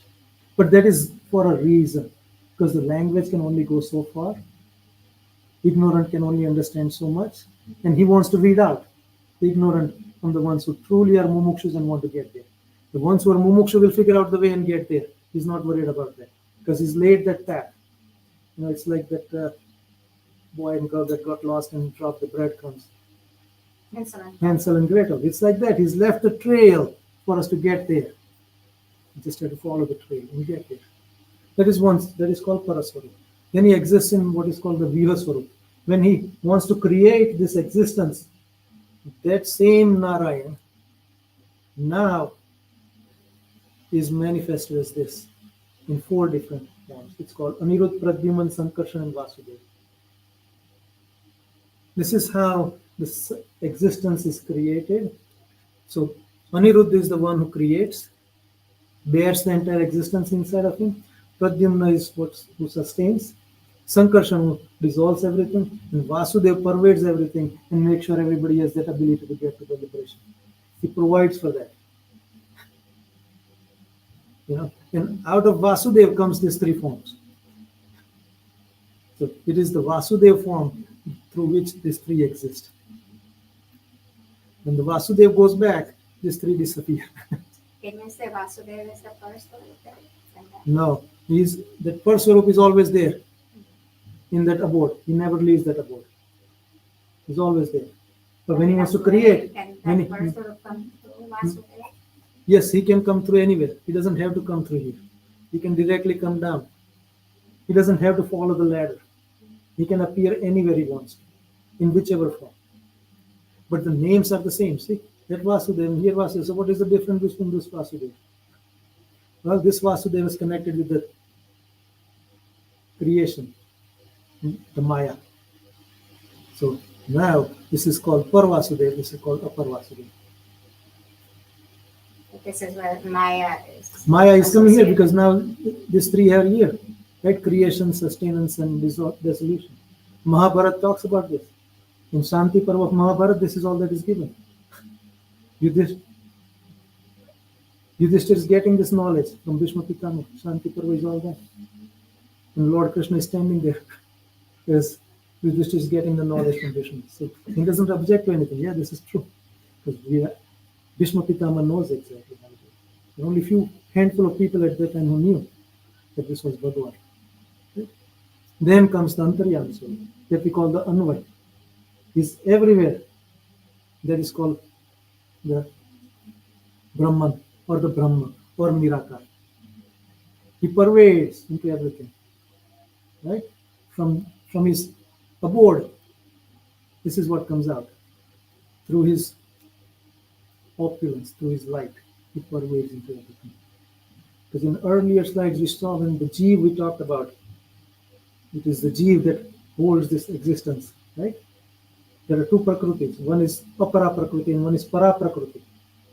Para Prakriti is that Jeev that is holding it. It's that Akshar Brahman that is holding this system in place. That Akshar Brahman is Jiva Prakriti. Yet we fail to recognize it and think that that is Bhagavan. Right? So when you worship in Akshar as Purushottam, you're actually degrading Purushottam. Right? But that is a little deeper thought. Some of the things maybe first time for you. So it's like, okay, thank you. Now I know it. That's it. Then, but beauty is none of these forms are available for us. They're beyond our senses and mind. This is why it is called the Gochar. Tum ho eka Gochar, sabke pranapati. He's the Gochar. Even though he's there, none of these forms can be realized. He's inside of us. Right? Nirakar, Sakar form, everything is in here, but we cannot recognize because that's a problem. So, to bypass that, from time to time, he comes as Avatar Sarup. He takes a form, depending on what the needs are on this universe. He comes here. He has these different forms: Matsya, Kurma, Varaha, Nrsimha, Vaman, Parshuram, Ram, Sri Krishna, Buddha, and Kalki is going to come. Right? He comes, but he's available to the only ones who are there at the time, and only ones who recognize this is Bhagavan. Once you're connected with those realized saints, they will know that this is Bhagavan, otherwise they would not know. So even though he comes about, not everybody can benefit, because you're still ignorant. Right? This thing that I'm that human, just like everybody else, that I was born. Right? Same thing Arjuna says in 4th chapter. How do I know that you imparted this knowledge to son? You were born only 60 years or 25 years before me. I know you were born to so and so, and at this time, how can you have imparted it? He doesn't know, but yet that's it. Yeah, right. And then this is called the Dasha, right? But there are obviously more avatars. This is just what we mostly read about, hear about. Avatars are innumerable. We can say Dasha, we can say 24 avatars, we can say as many numbers. Bhagavatam describes as many. Anytime Bhagavan comes down from his abode, from there, down on the earth, in front of the Bhakta is an avatar. So every time he came down for Mirabai, it's an avatar. Every time he came down for Nrsimha, is an avatar. But that is not described in scriptures as an avatar, as a separate name. These are the ones that are recognized as an avatara in the scriptures. That's why they're called Dasha Avatara. These are the ones that you read in the scriptures. Then the last form is the Archasarup. This is what we see inside here. You walk through the doors, here's the Archasarup. In the Archasarup, he exists in different forms. And this is where the conflict starts. Not recognizing who he is. He manifests as different forms. You can think of him as, okay, this is Bhagavan. But the day you think that, it is this form that has come down, then you're fine. But if you think that this particular form, right? Swami Narayan, Shri Krishna, Ramchandraji, Shiva, Parvati, Ganapati, Surya. These are the Panchadevas that are worshipped in Vaishnava. That's why I put this. Everything else, every other murtis that you see is one of the forms of this Panchadeva. Right? So these are the forms. These now the form that was unavailable to us, that was Agochar, and the Shavatar, we were not there at that time, so we didn't get the benefit of it. He comes down here as Archa Swarup. He's available, yet we fail to recognize it. Why? Because we are not following the prescribed path that is given us. So all we see is a stone statue that doesn't talk to us, doesn't express anything. We offer. So Archa Swarup is 6 different forms. Hmm? Archa Swarup is Archa Swarup is all your faith, right? Essentially, I'm a follower of Swaminarayan faith, right? Yeah. So he came down as Swaminarayan. And we have Lord Krishna. So there are Krishna followers. There are Sri Ramchandraji followers, right? They think Ramchandra is the Bhagwan. Somebody says Krishna Bhagwan is Bhagwan. Somebody says Swaminarayan is Bhagwan, right? So that's where the scriptures are. You got to find a guru to understand who is Shiva, who is Parvati, who is Ganapati, who is Surya, who is Lord Krishna, who is Ramchandra, who is Swaminarayan. You can understand it. Without knowing, Janu binu na hoi partiti, binu partiti na hoi priti. You have to know who you're talking about, who you're connecting to, right? You go and marry somebody. You just go and marry, you try to find out who I'm marrying to. What is the family? What kind of education? What kind of nature? What I'm going to do, right? You talk, you question, trying to figure out. Here, when we come into temple, we don't ask a single question. Just because I was born in this family, I'm this. No, it doesn't work that way.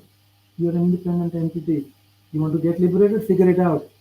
You're spending time to figure out chemistry, physics, biology, and that. But this is what we got to figure out. This is why we are human. Yet we fail to do this. He's sitting right there, waiting for us to do it and recognize that I'm here. Do exactly I'm telling you to do, and I'm right here. And the day you are ready, you'll walk out of there. just another question. So which form of God is in here we have here? You have everything, right? You have Lord Krishna, you have Ramchandraji, you have Shiva, you have Parvati, you have Ganapatiji, you have Surya Dev. Surya Dev is always there. Yeah, now they are. Yeah, it's always there, right? Everybody else that you have is Devatas. Yes. You have Devatas, right? These are the Panchadevas. These are the Panchadevas here. These three are not part of the Panchadevas. Oh. They are the part of Vishnu. They're part of this part of Swarup. But I thought only 3 very God. That's a different topic to talk about, But that's where understanding comes in play. That's why you need somebody who's realized, somebody who can decipher the scriptures. Everything is very clear. So one more question. No, go ahead. Very nice, but Swaminarayan, Guru or like considered as a God? He's God. Okay. Which form? Purushottam. Purushottam, Vasudev, Narayan, whichever you call. Okay. So everybody's Vishnu, Yeah. essentially. You come from Vishnu. Oh, just like, we have Venkateshwara is the kind of form of Vishnu. Swaminarayan. Same thing. And where does Devadas? Because the reason I ask is probably you might know because in Kerala, right? We have a lot of, goddess is the where like most of the temples and then like the family temples are like the goddess, right? One form of goddess or another. Those are called the Kula Devis. Yes, Kula Devis and also like if you look at some other famous temples like Chaitanya, Yeah, there are different forms of Parvati. The Panchadevas. There are different forms of that. Otherwise, it's Kula Devi. yeah. Every Kula has one particular god or goddess. That is Kula Deva or Kula Devi. More Kula Devis than Kula Deva. Yes. Okay? Even when Bhagwan takes a form, the Shavatar comes around, walks around, he is a Kula Devata. Sri Krishna's Kula Devi was Ma Parvati. So in Dwarka, when you go there, Dadi has seen it. In Dwarka temple, on the second floor, the Kula Devi form is there, Sri Parvati. You can make up anything and you can run with it. You saw Mahabharata by B.R. Chopra, right? Yeah. Then in B.R. Chopra was probably taken from some form of Mahabharata where he says, Arjuna, if you want to win this, go bow to this Devi. Otherwise, you will not win. So, what would you think? Who is bigger? Is Vishnu bigger or Devi bigger? Right? So, whoever wants to write it and put it in there, they can say Devi is bigger. Because Sri Krishna is saying to Arjun, Arjun, you cannot win without taking the blessings from the Devi. And that's what B.R. Chopra showed, because one version of Mahabharata was from South India. And that's what they were following. Right? So, what you see, what you hear, don't believe it. Believe it only when it comes out of the realized saint's mouth. Otherwise, it's the scriptures are designed in such a way, they're designed in such a way to confuse. Intentionally designed this way to keep the bad entities out of this.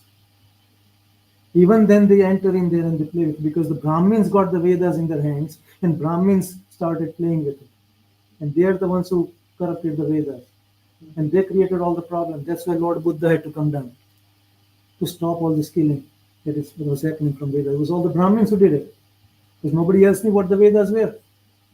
Right? Vedic knowledge was only with Brahmins.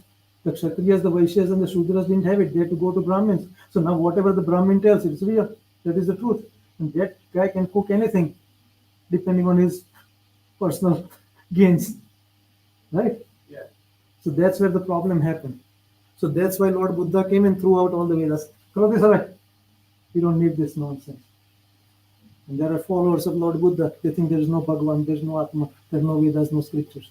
See? An entire following starts. One logical question, like many people ask me, and I don't have an answer. If you look at go to any majority of the Kerala temples, right? The Srikoval, the Sanctum, Sanctum, Srikoval Puja is performed only by priests who are from the Brahmins, Nambudris.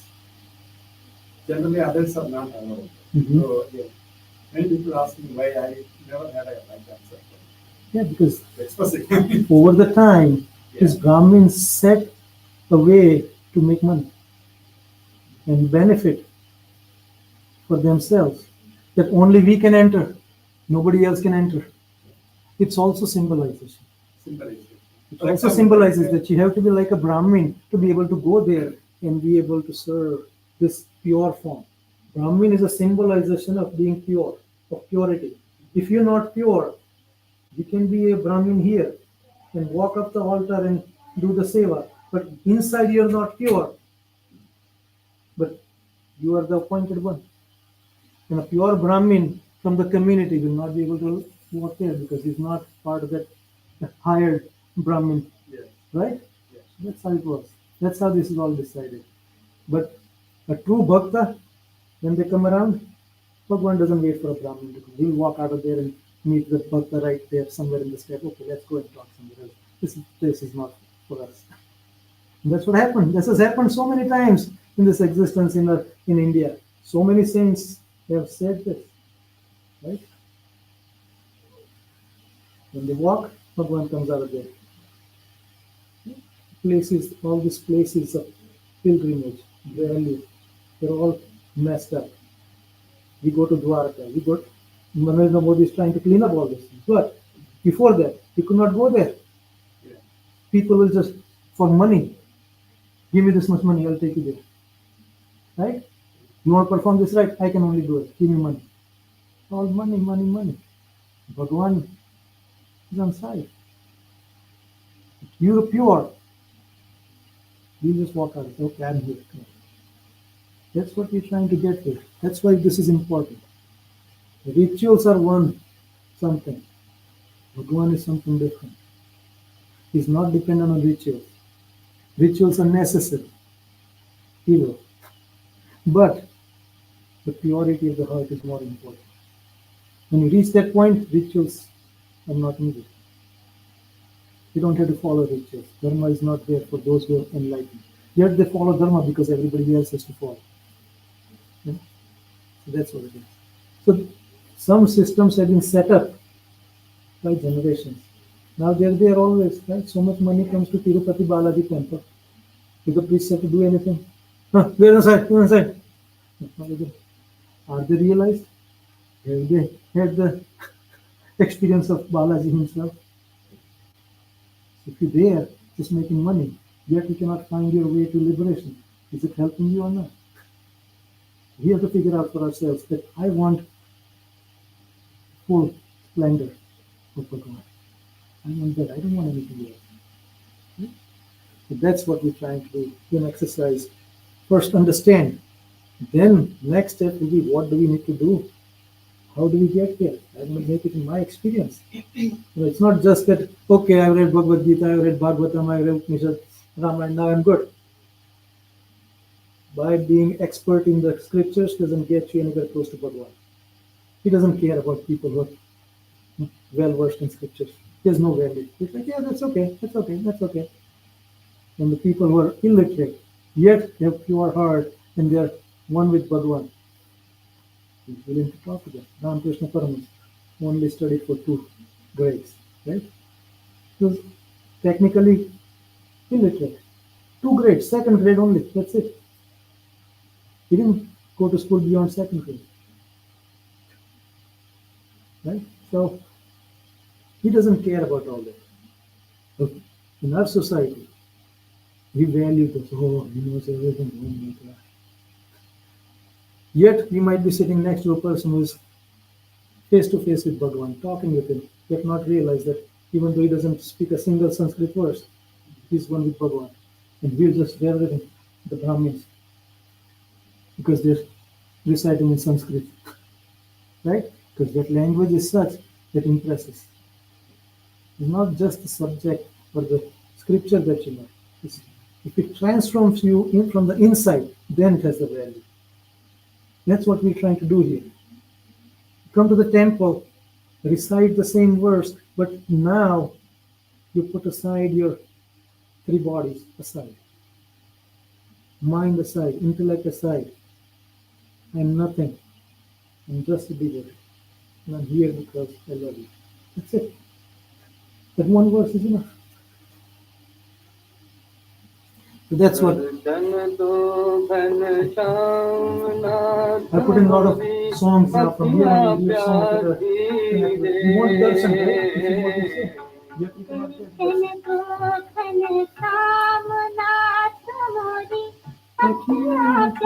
Right?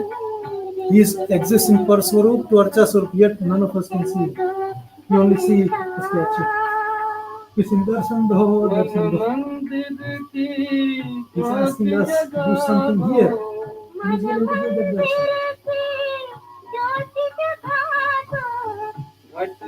You heard the song, so we know that song is so powerful.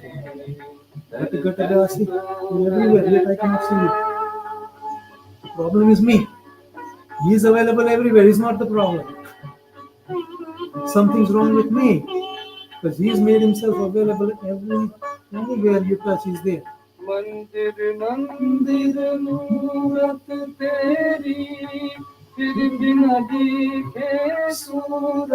don't know how you look. I've never seen you. I've only seen the murals. Amazing song in that sense. Right? Every form is still agochar to us. Why? Because this is the instrument that has to cleanse. Then it's available. Then everything is available here. You can even see Kurma Avatar today. This is cleansed. Even though it happened eons ago. Once they come here, they're available. Even he's available in that form also, Paraswara. And here, you can be with him. Go in Samadhi, you can be with him. In Paraswara. Samadhi, how does it happen? When the grace comes around, it is the grace that is required. Dwar daya ka jab tu khole.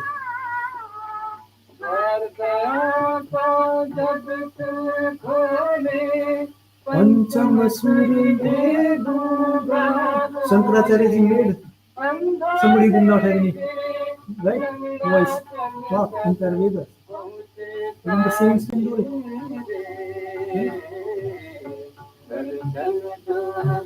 When Lord Swaminarayan was around, he was asked, so Shankaracharya had somebody, a buffalo, speak the Vedas. You show us if you're Bhagwan. He said, yeah, buffalo cannot speak Vedas. Vedas get, Vedas are pure. Buffaloes don't deserve the Vedas. So he must have asked somebody who was like a buffalo, a person just like that. You say that in our common terminology. So he did it. He had somebody who was absolutely with it. Okay, we started. Vedas.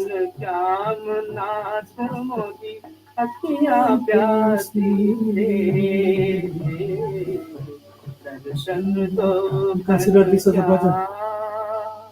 Right? He's sing this bhajan in front of Bhagwan, darshan of Bhagwan. He wants to give darshan, he's giving darshan. We cannot see it, that is our problem. He's already giving darshan. That's why he's here. The Pran Pratishtha has happened, he's giving darshan. This, I am the problem here. That's what we got to cure. So this is what Archa Sarup and Bhagavatam talks about, what the Archa Sarup is, Murti, Deki, Pratima, and what kind of murtis are there, how they are worshipped.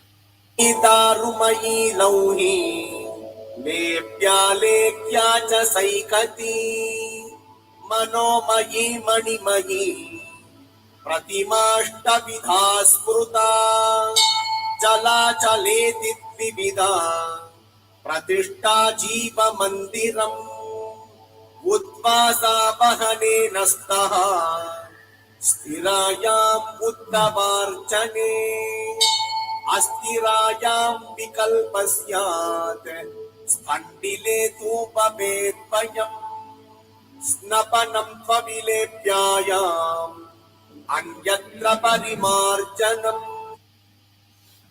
So there are 8 forms, 8 different varieties of archa murti. Right? The stone, wood, metal, earth, sand, the jewels. And we are born with the 8th one, Manomai Murti. It's always there. You close your eyes, Manomai Murti is there. He's already pratishtha karke bheja inko. He's already here with us. No matter where we go, he comes with us in that form. Manomai Murti. It's always there. You can close your eyes, sit at home, do Manomai Puja, you can offer anything and everything. He takes it hand to hand. The day we have cleansed ourselves, pure. Right? That's called Manas Puja. Yeah. He takes hand to hand just like we were to offer it to somebody, okay, take it and they'll take it, and he does it. That is Manomai Murti. We came with it. He came with us like that. But we have to obviously be that pure instrument before we offer. And he'll take it. Because he is pure. We have to be like him. Now, if you want to serve the Devatas, you have to be pure like Devatas. And Brahmins are considered to be pure as Devatas. That's why Brahmins can only walk up that altar and do the service. Nobody else can. Right? Because Brahmins are called the Devatas of this Devatas. That's why they are allowed to do. But of that, certain requirements are there in Brahmins. Not every Brahmin can walk up it. Just because if I don't wear a janoi, I cannot walk up. But let's send that thread, sanctified thread. Then only I can walk up. I cannot walk up. I'm a Brahmin, but I cannot walk up because I'm not wearing that sanctified thread. Not allowed. That's the requirement. But those are the forms. Then there are 2 varieties. One is a Sthira Murti, one is Achal and Achal. Achal is one that is already Pran Pratishtha. You don't bring out Ramchandra Krishna Bhagavan once they are Pratishtha. But you have other little forms of Sri Krishna. Those are the Chala Murtis. So Chala Murtis you can take anywhere. But Chala Murtis have to have a certain verses to be spoken before the Lord comes and sits in there, Lord takes your offering. When everything is done, you can say, okay, go back. Then they're gone. Then you can pick them up and put it in the storage. Right? When time comes, bring them out. I'll bring it to your home. That is Chala Murti. Achal Murtis are, you cannot move them. Once you placed it, that's it, you cannot move them. You move it, done. That is not Bhagwan anymore. Now, if you want to do the worship and prayers, you got to do the entire Vedic side. And just the rules and regulations for that. Why? Because it is required. Otherwise, there'll be just total chaos. You want some order in it. That's why all these things are done. But once you become that bhakta, once you're pure, that instrument is pure, doesn't matter. He doesn't care at that point with you. You're a special case. You know, you're the son of the president. The rules and regulations don't touch you 99% of the times. Right? That's what it is. When Bhagwan comes down as avatar, he does the Archa, Swarup Puja. Right? Rameshwar, Ramchandra did the Puja. Lord Krishna used to worship Vishnu Bhagwan. That Murti that Ramchandra used to worship of Vishnu is sitting in Srirang Kshetra. Right? And Lord Krishna used to worship Vishnu, that is sitting in Guruvayur. That's Vishnu, that's exactly what Lord Krishna used to worship. So they are maintaining that tradition. Yes, this is, yeah, you have to do it. It's not just somebody's imagination. Because somebody who doesn't know says it, doesn't make it. Follow Bhagavatam. Follow the authority. That is the authority. When you don't know anything, Bhagavatam is the authority. Bhagavad Gita is the authority. Vedas are the authority. Don't believe in somebody who's on YouTube talking about nonsense. You know, find a real guru for yourself. You can find a real guru from there also. I'm not saying that they're all not there, but you got to figure it out.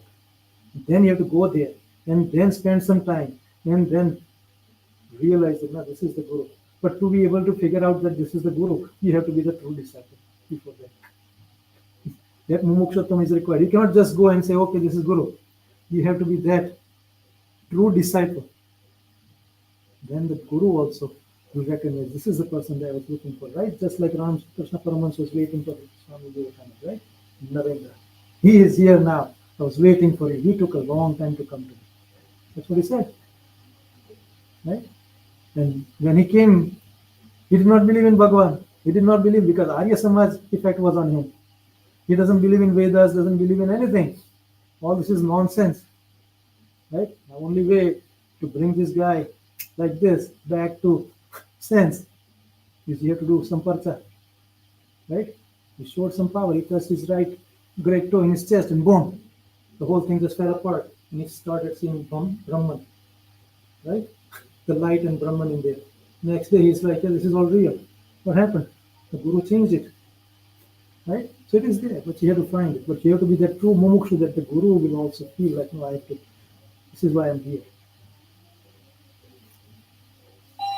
कविं पुराणम् अनुशासितारम् अणोरणीयान् समनुस्मरेद्यः सर्वस्य धातारमचिन्त्य रूपम् आदित्यवर्णम् तमसः परस्तात्.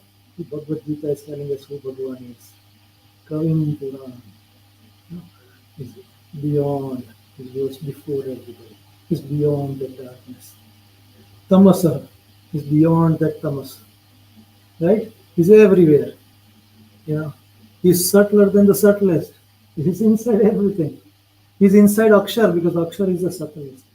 And he's inside of that also. Right? That's why he's called Aksharatit. He has amazing divine form. He's not formless.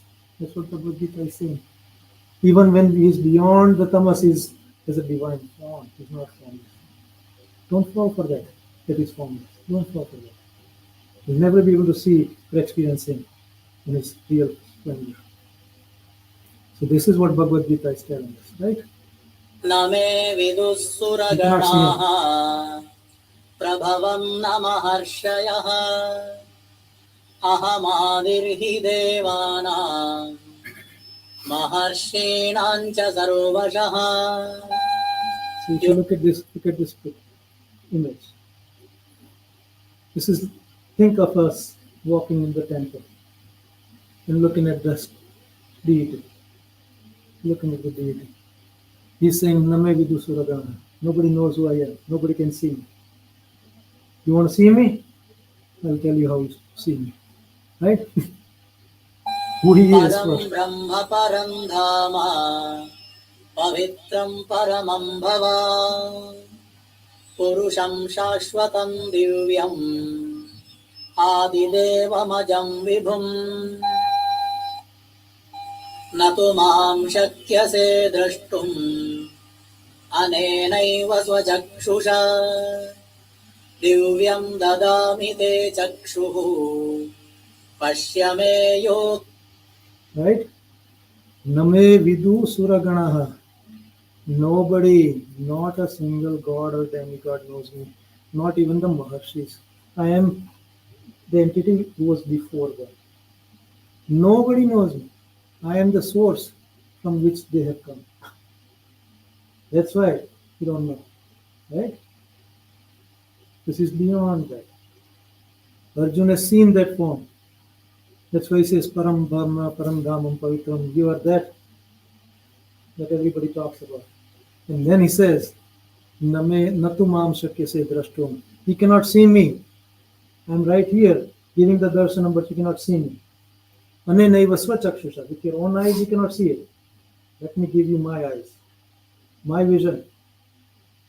Right? Then you can see me. You'll need that to see me. And once he imparts, this is what you see. Right there. He's right there.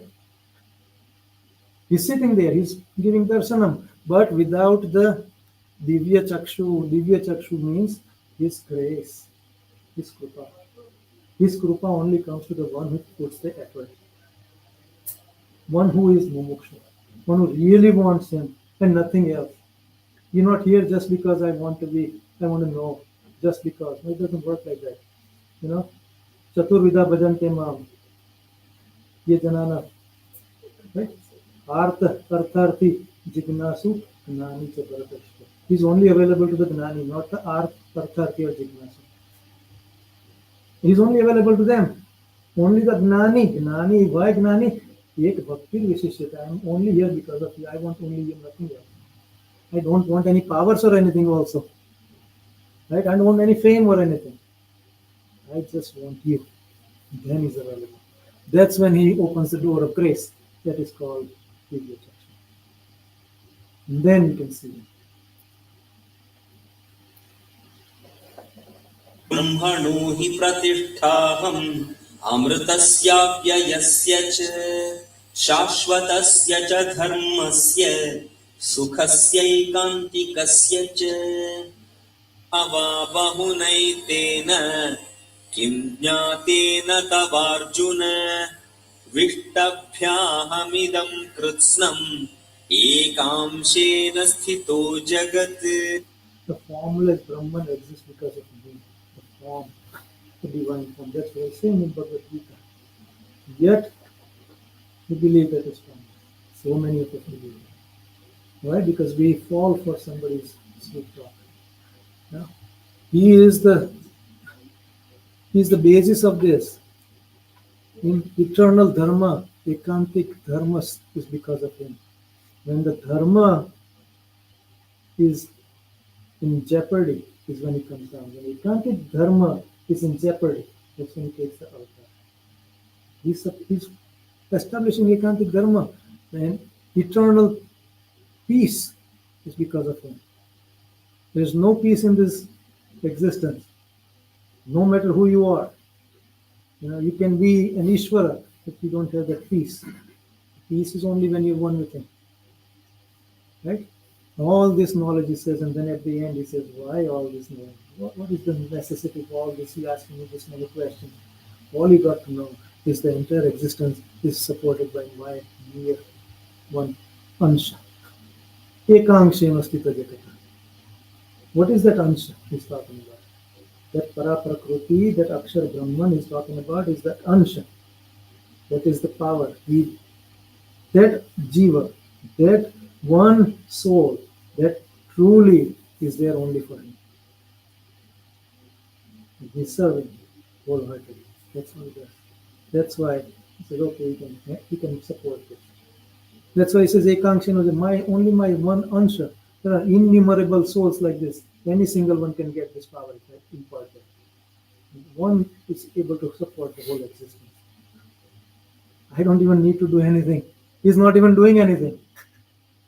He's just sitting in the dham with his paraswarup, letting all the muktas enjoy the bliss. That's all he's doing. That's all his business is.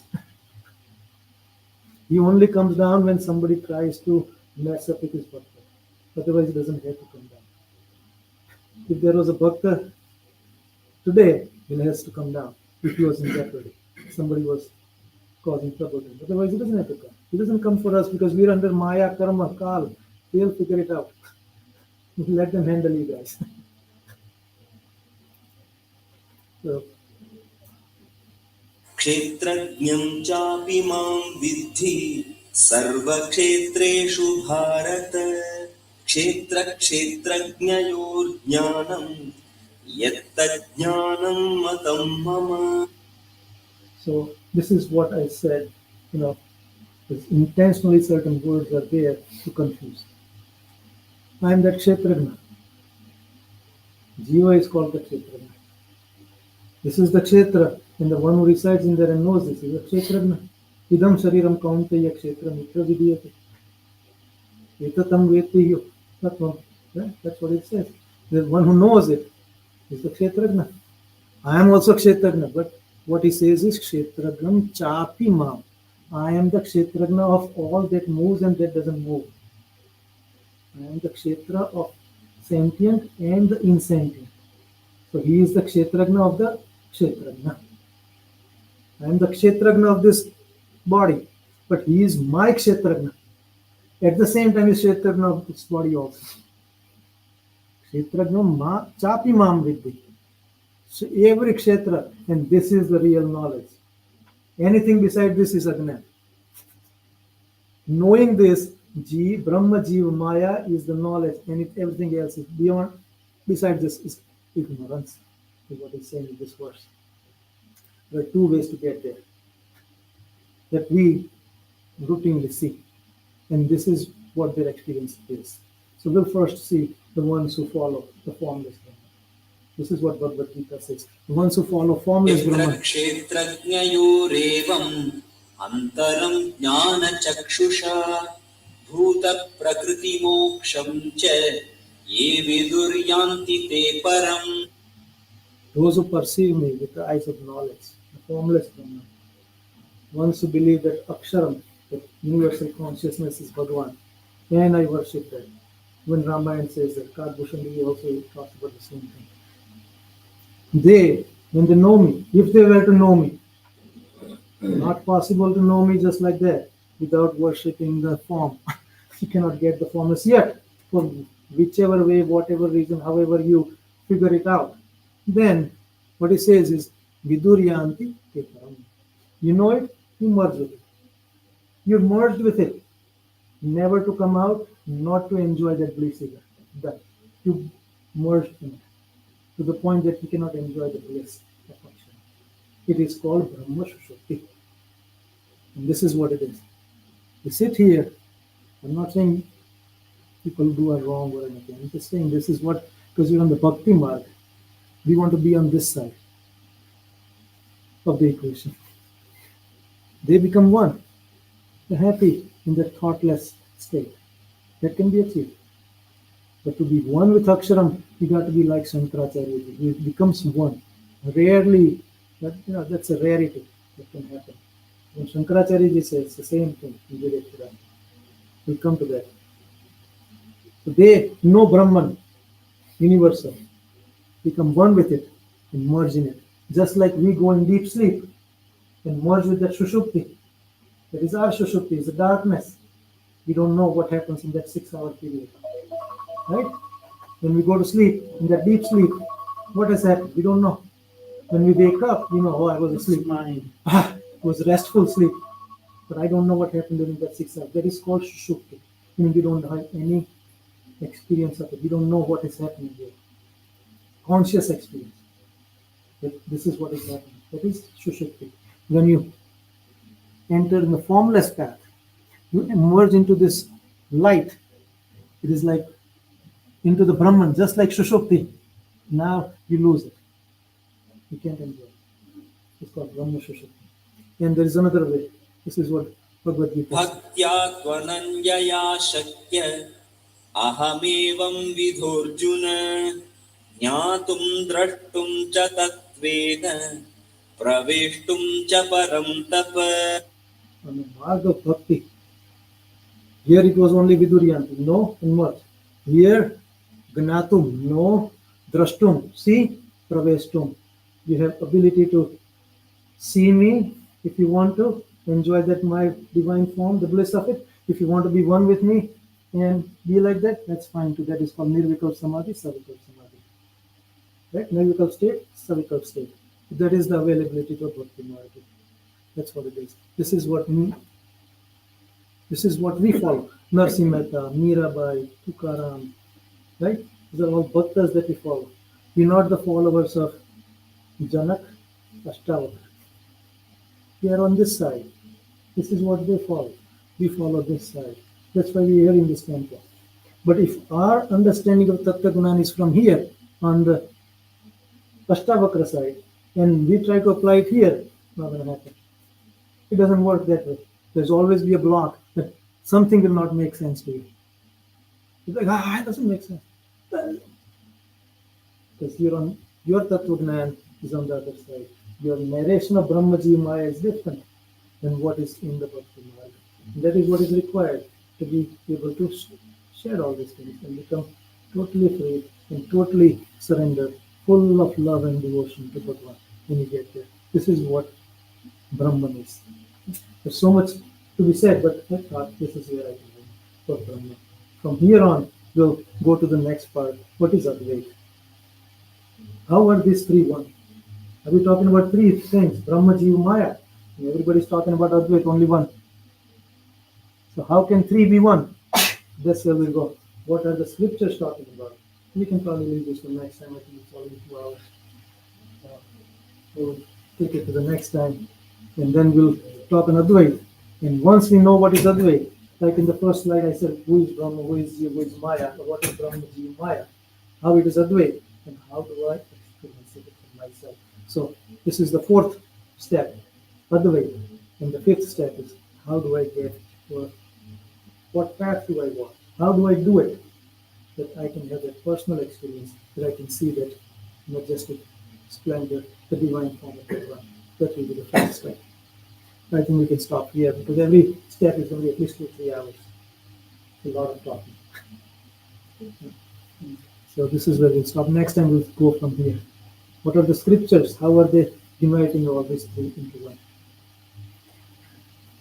Swami. For next time means next Sunday? No, it's once a month. Oh, once a We'll month. decide when it is everybody is convenience, and then everybody is available. We'll do it. So probably in 4 weeks or 6 weeks, whenever it is. Sometime in April. Oh, sometime. They'll send a mailing. Email. માં આવશે કે ક્યારે રાખ્યું છે કેટલા વાગે Yeah. રાખ્યું ત્યારે we'll talk about this. Okay. તે દિવસે આપણે શાસ્ત્રને બરાબર ખંખોળશું કે શાસ્ત્ર શું વાત કરે છે. બધા તો વાતો કરે છે Ramayana. No, that's it. That's why we wanted to make it short. Thank you.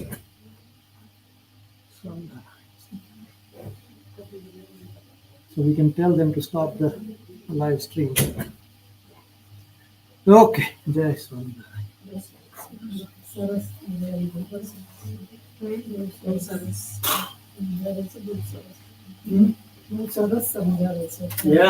Yeah, it is.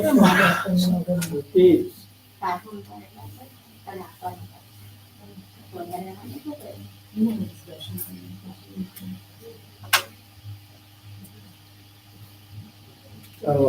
So this is over now. આજ માટે Okay, આજની માટે. Okay, તો હવે મહિનામાં પછી પાછા જરા ભેગા ભગવાનને પગે લાગી જાઉં હા અને પછી શારદાને યાદ આપજો. Okay, okay, પરાગભાઈ જય શ્રી જય શ્રી કૃષ્ણ. કૃષ્ણ મગનભાઈ. Yeah. Hopefully ફેરો સફળ થાય. Yeah.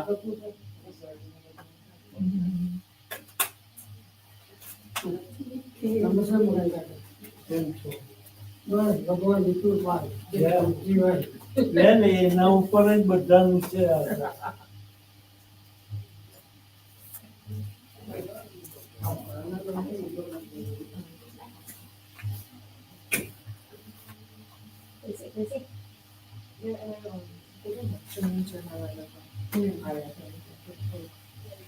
श्रुति अंदर श्रुति संजय जी ने क्या लाइव स्ट्रीम बंद कर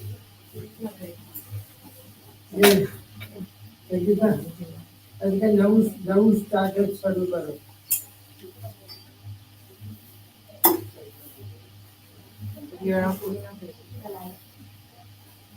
Start new session.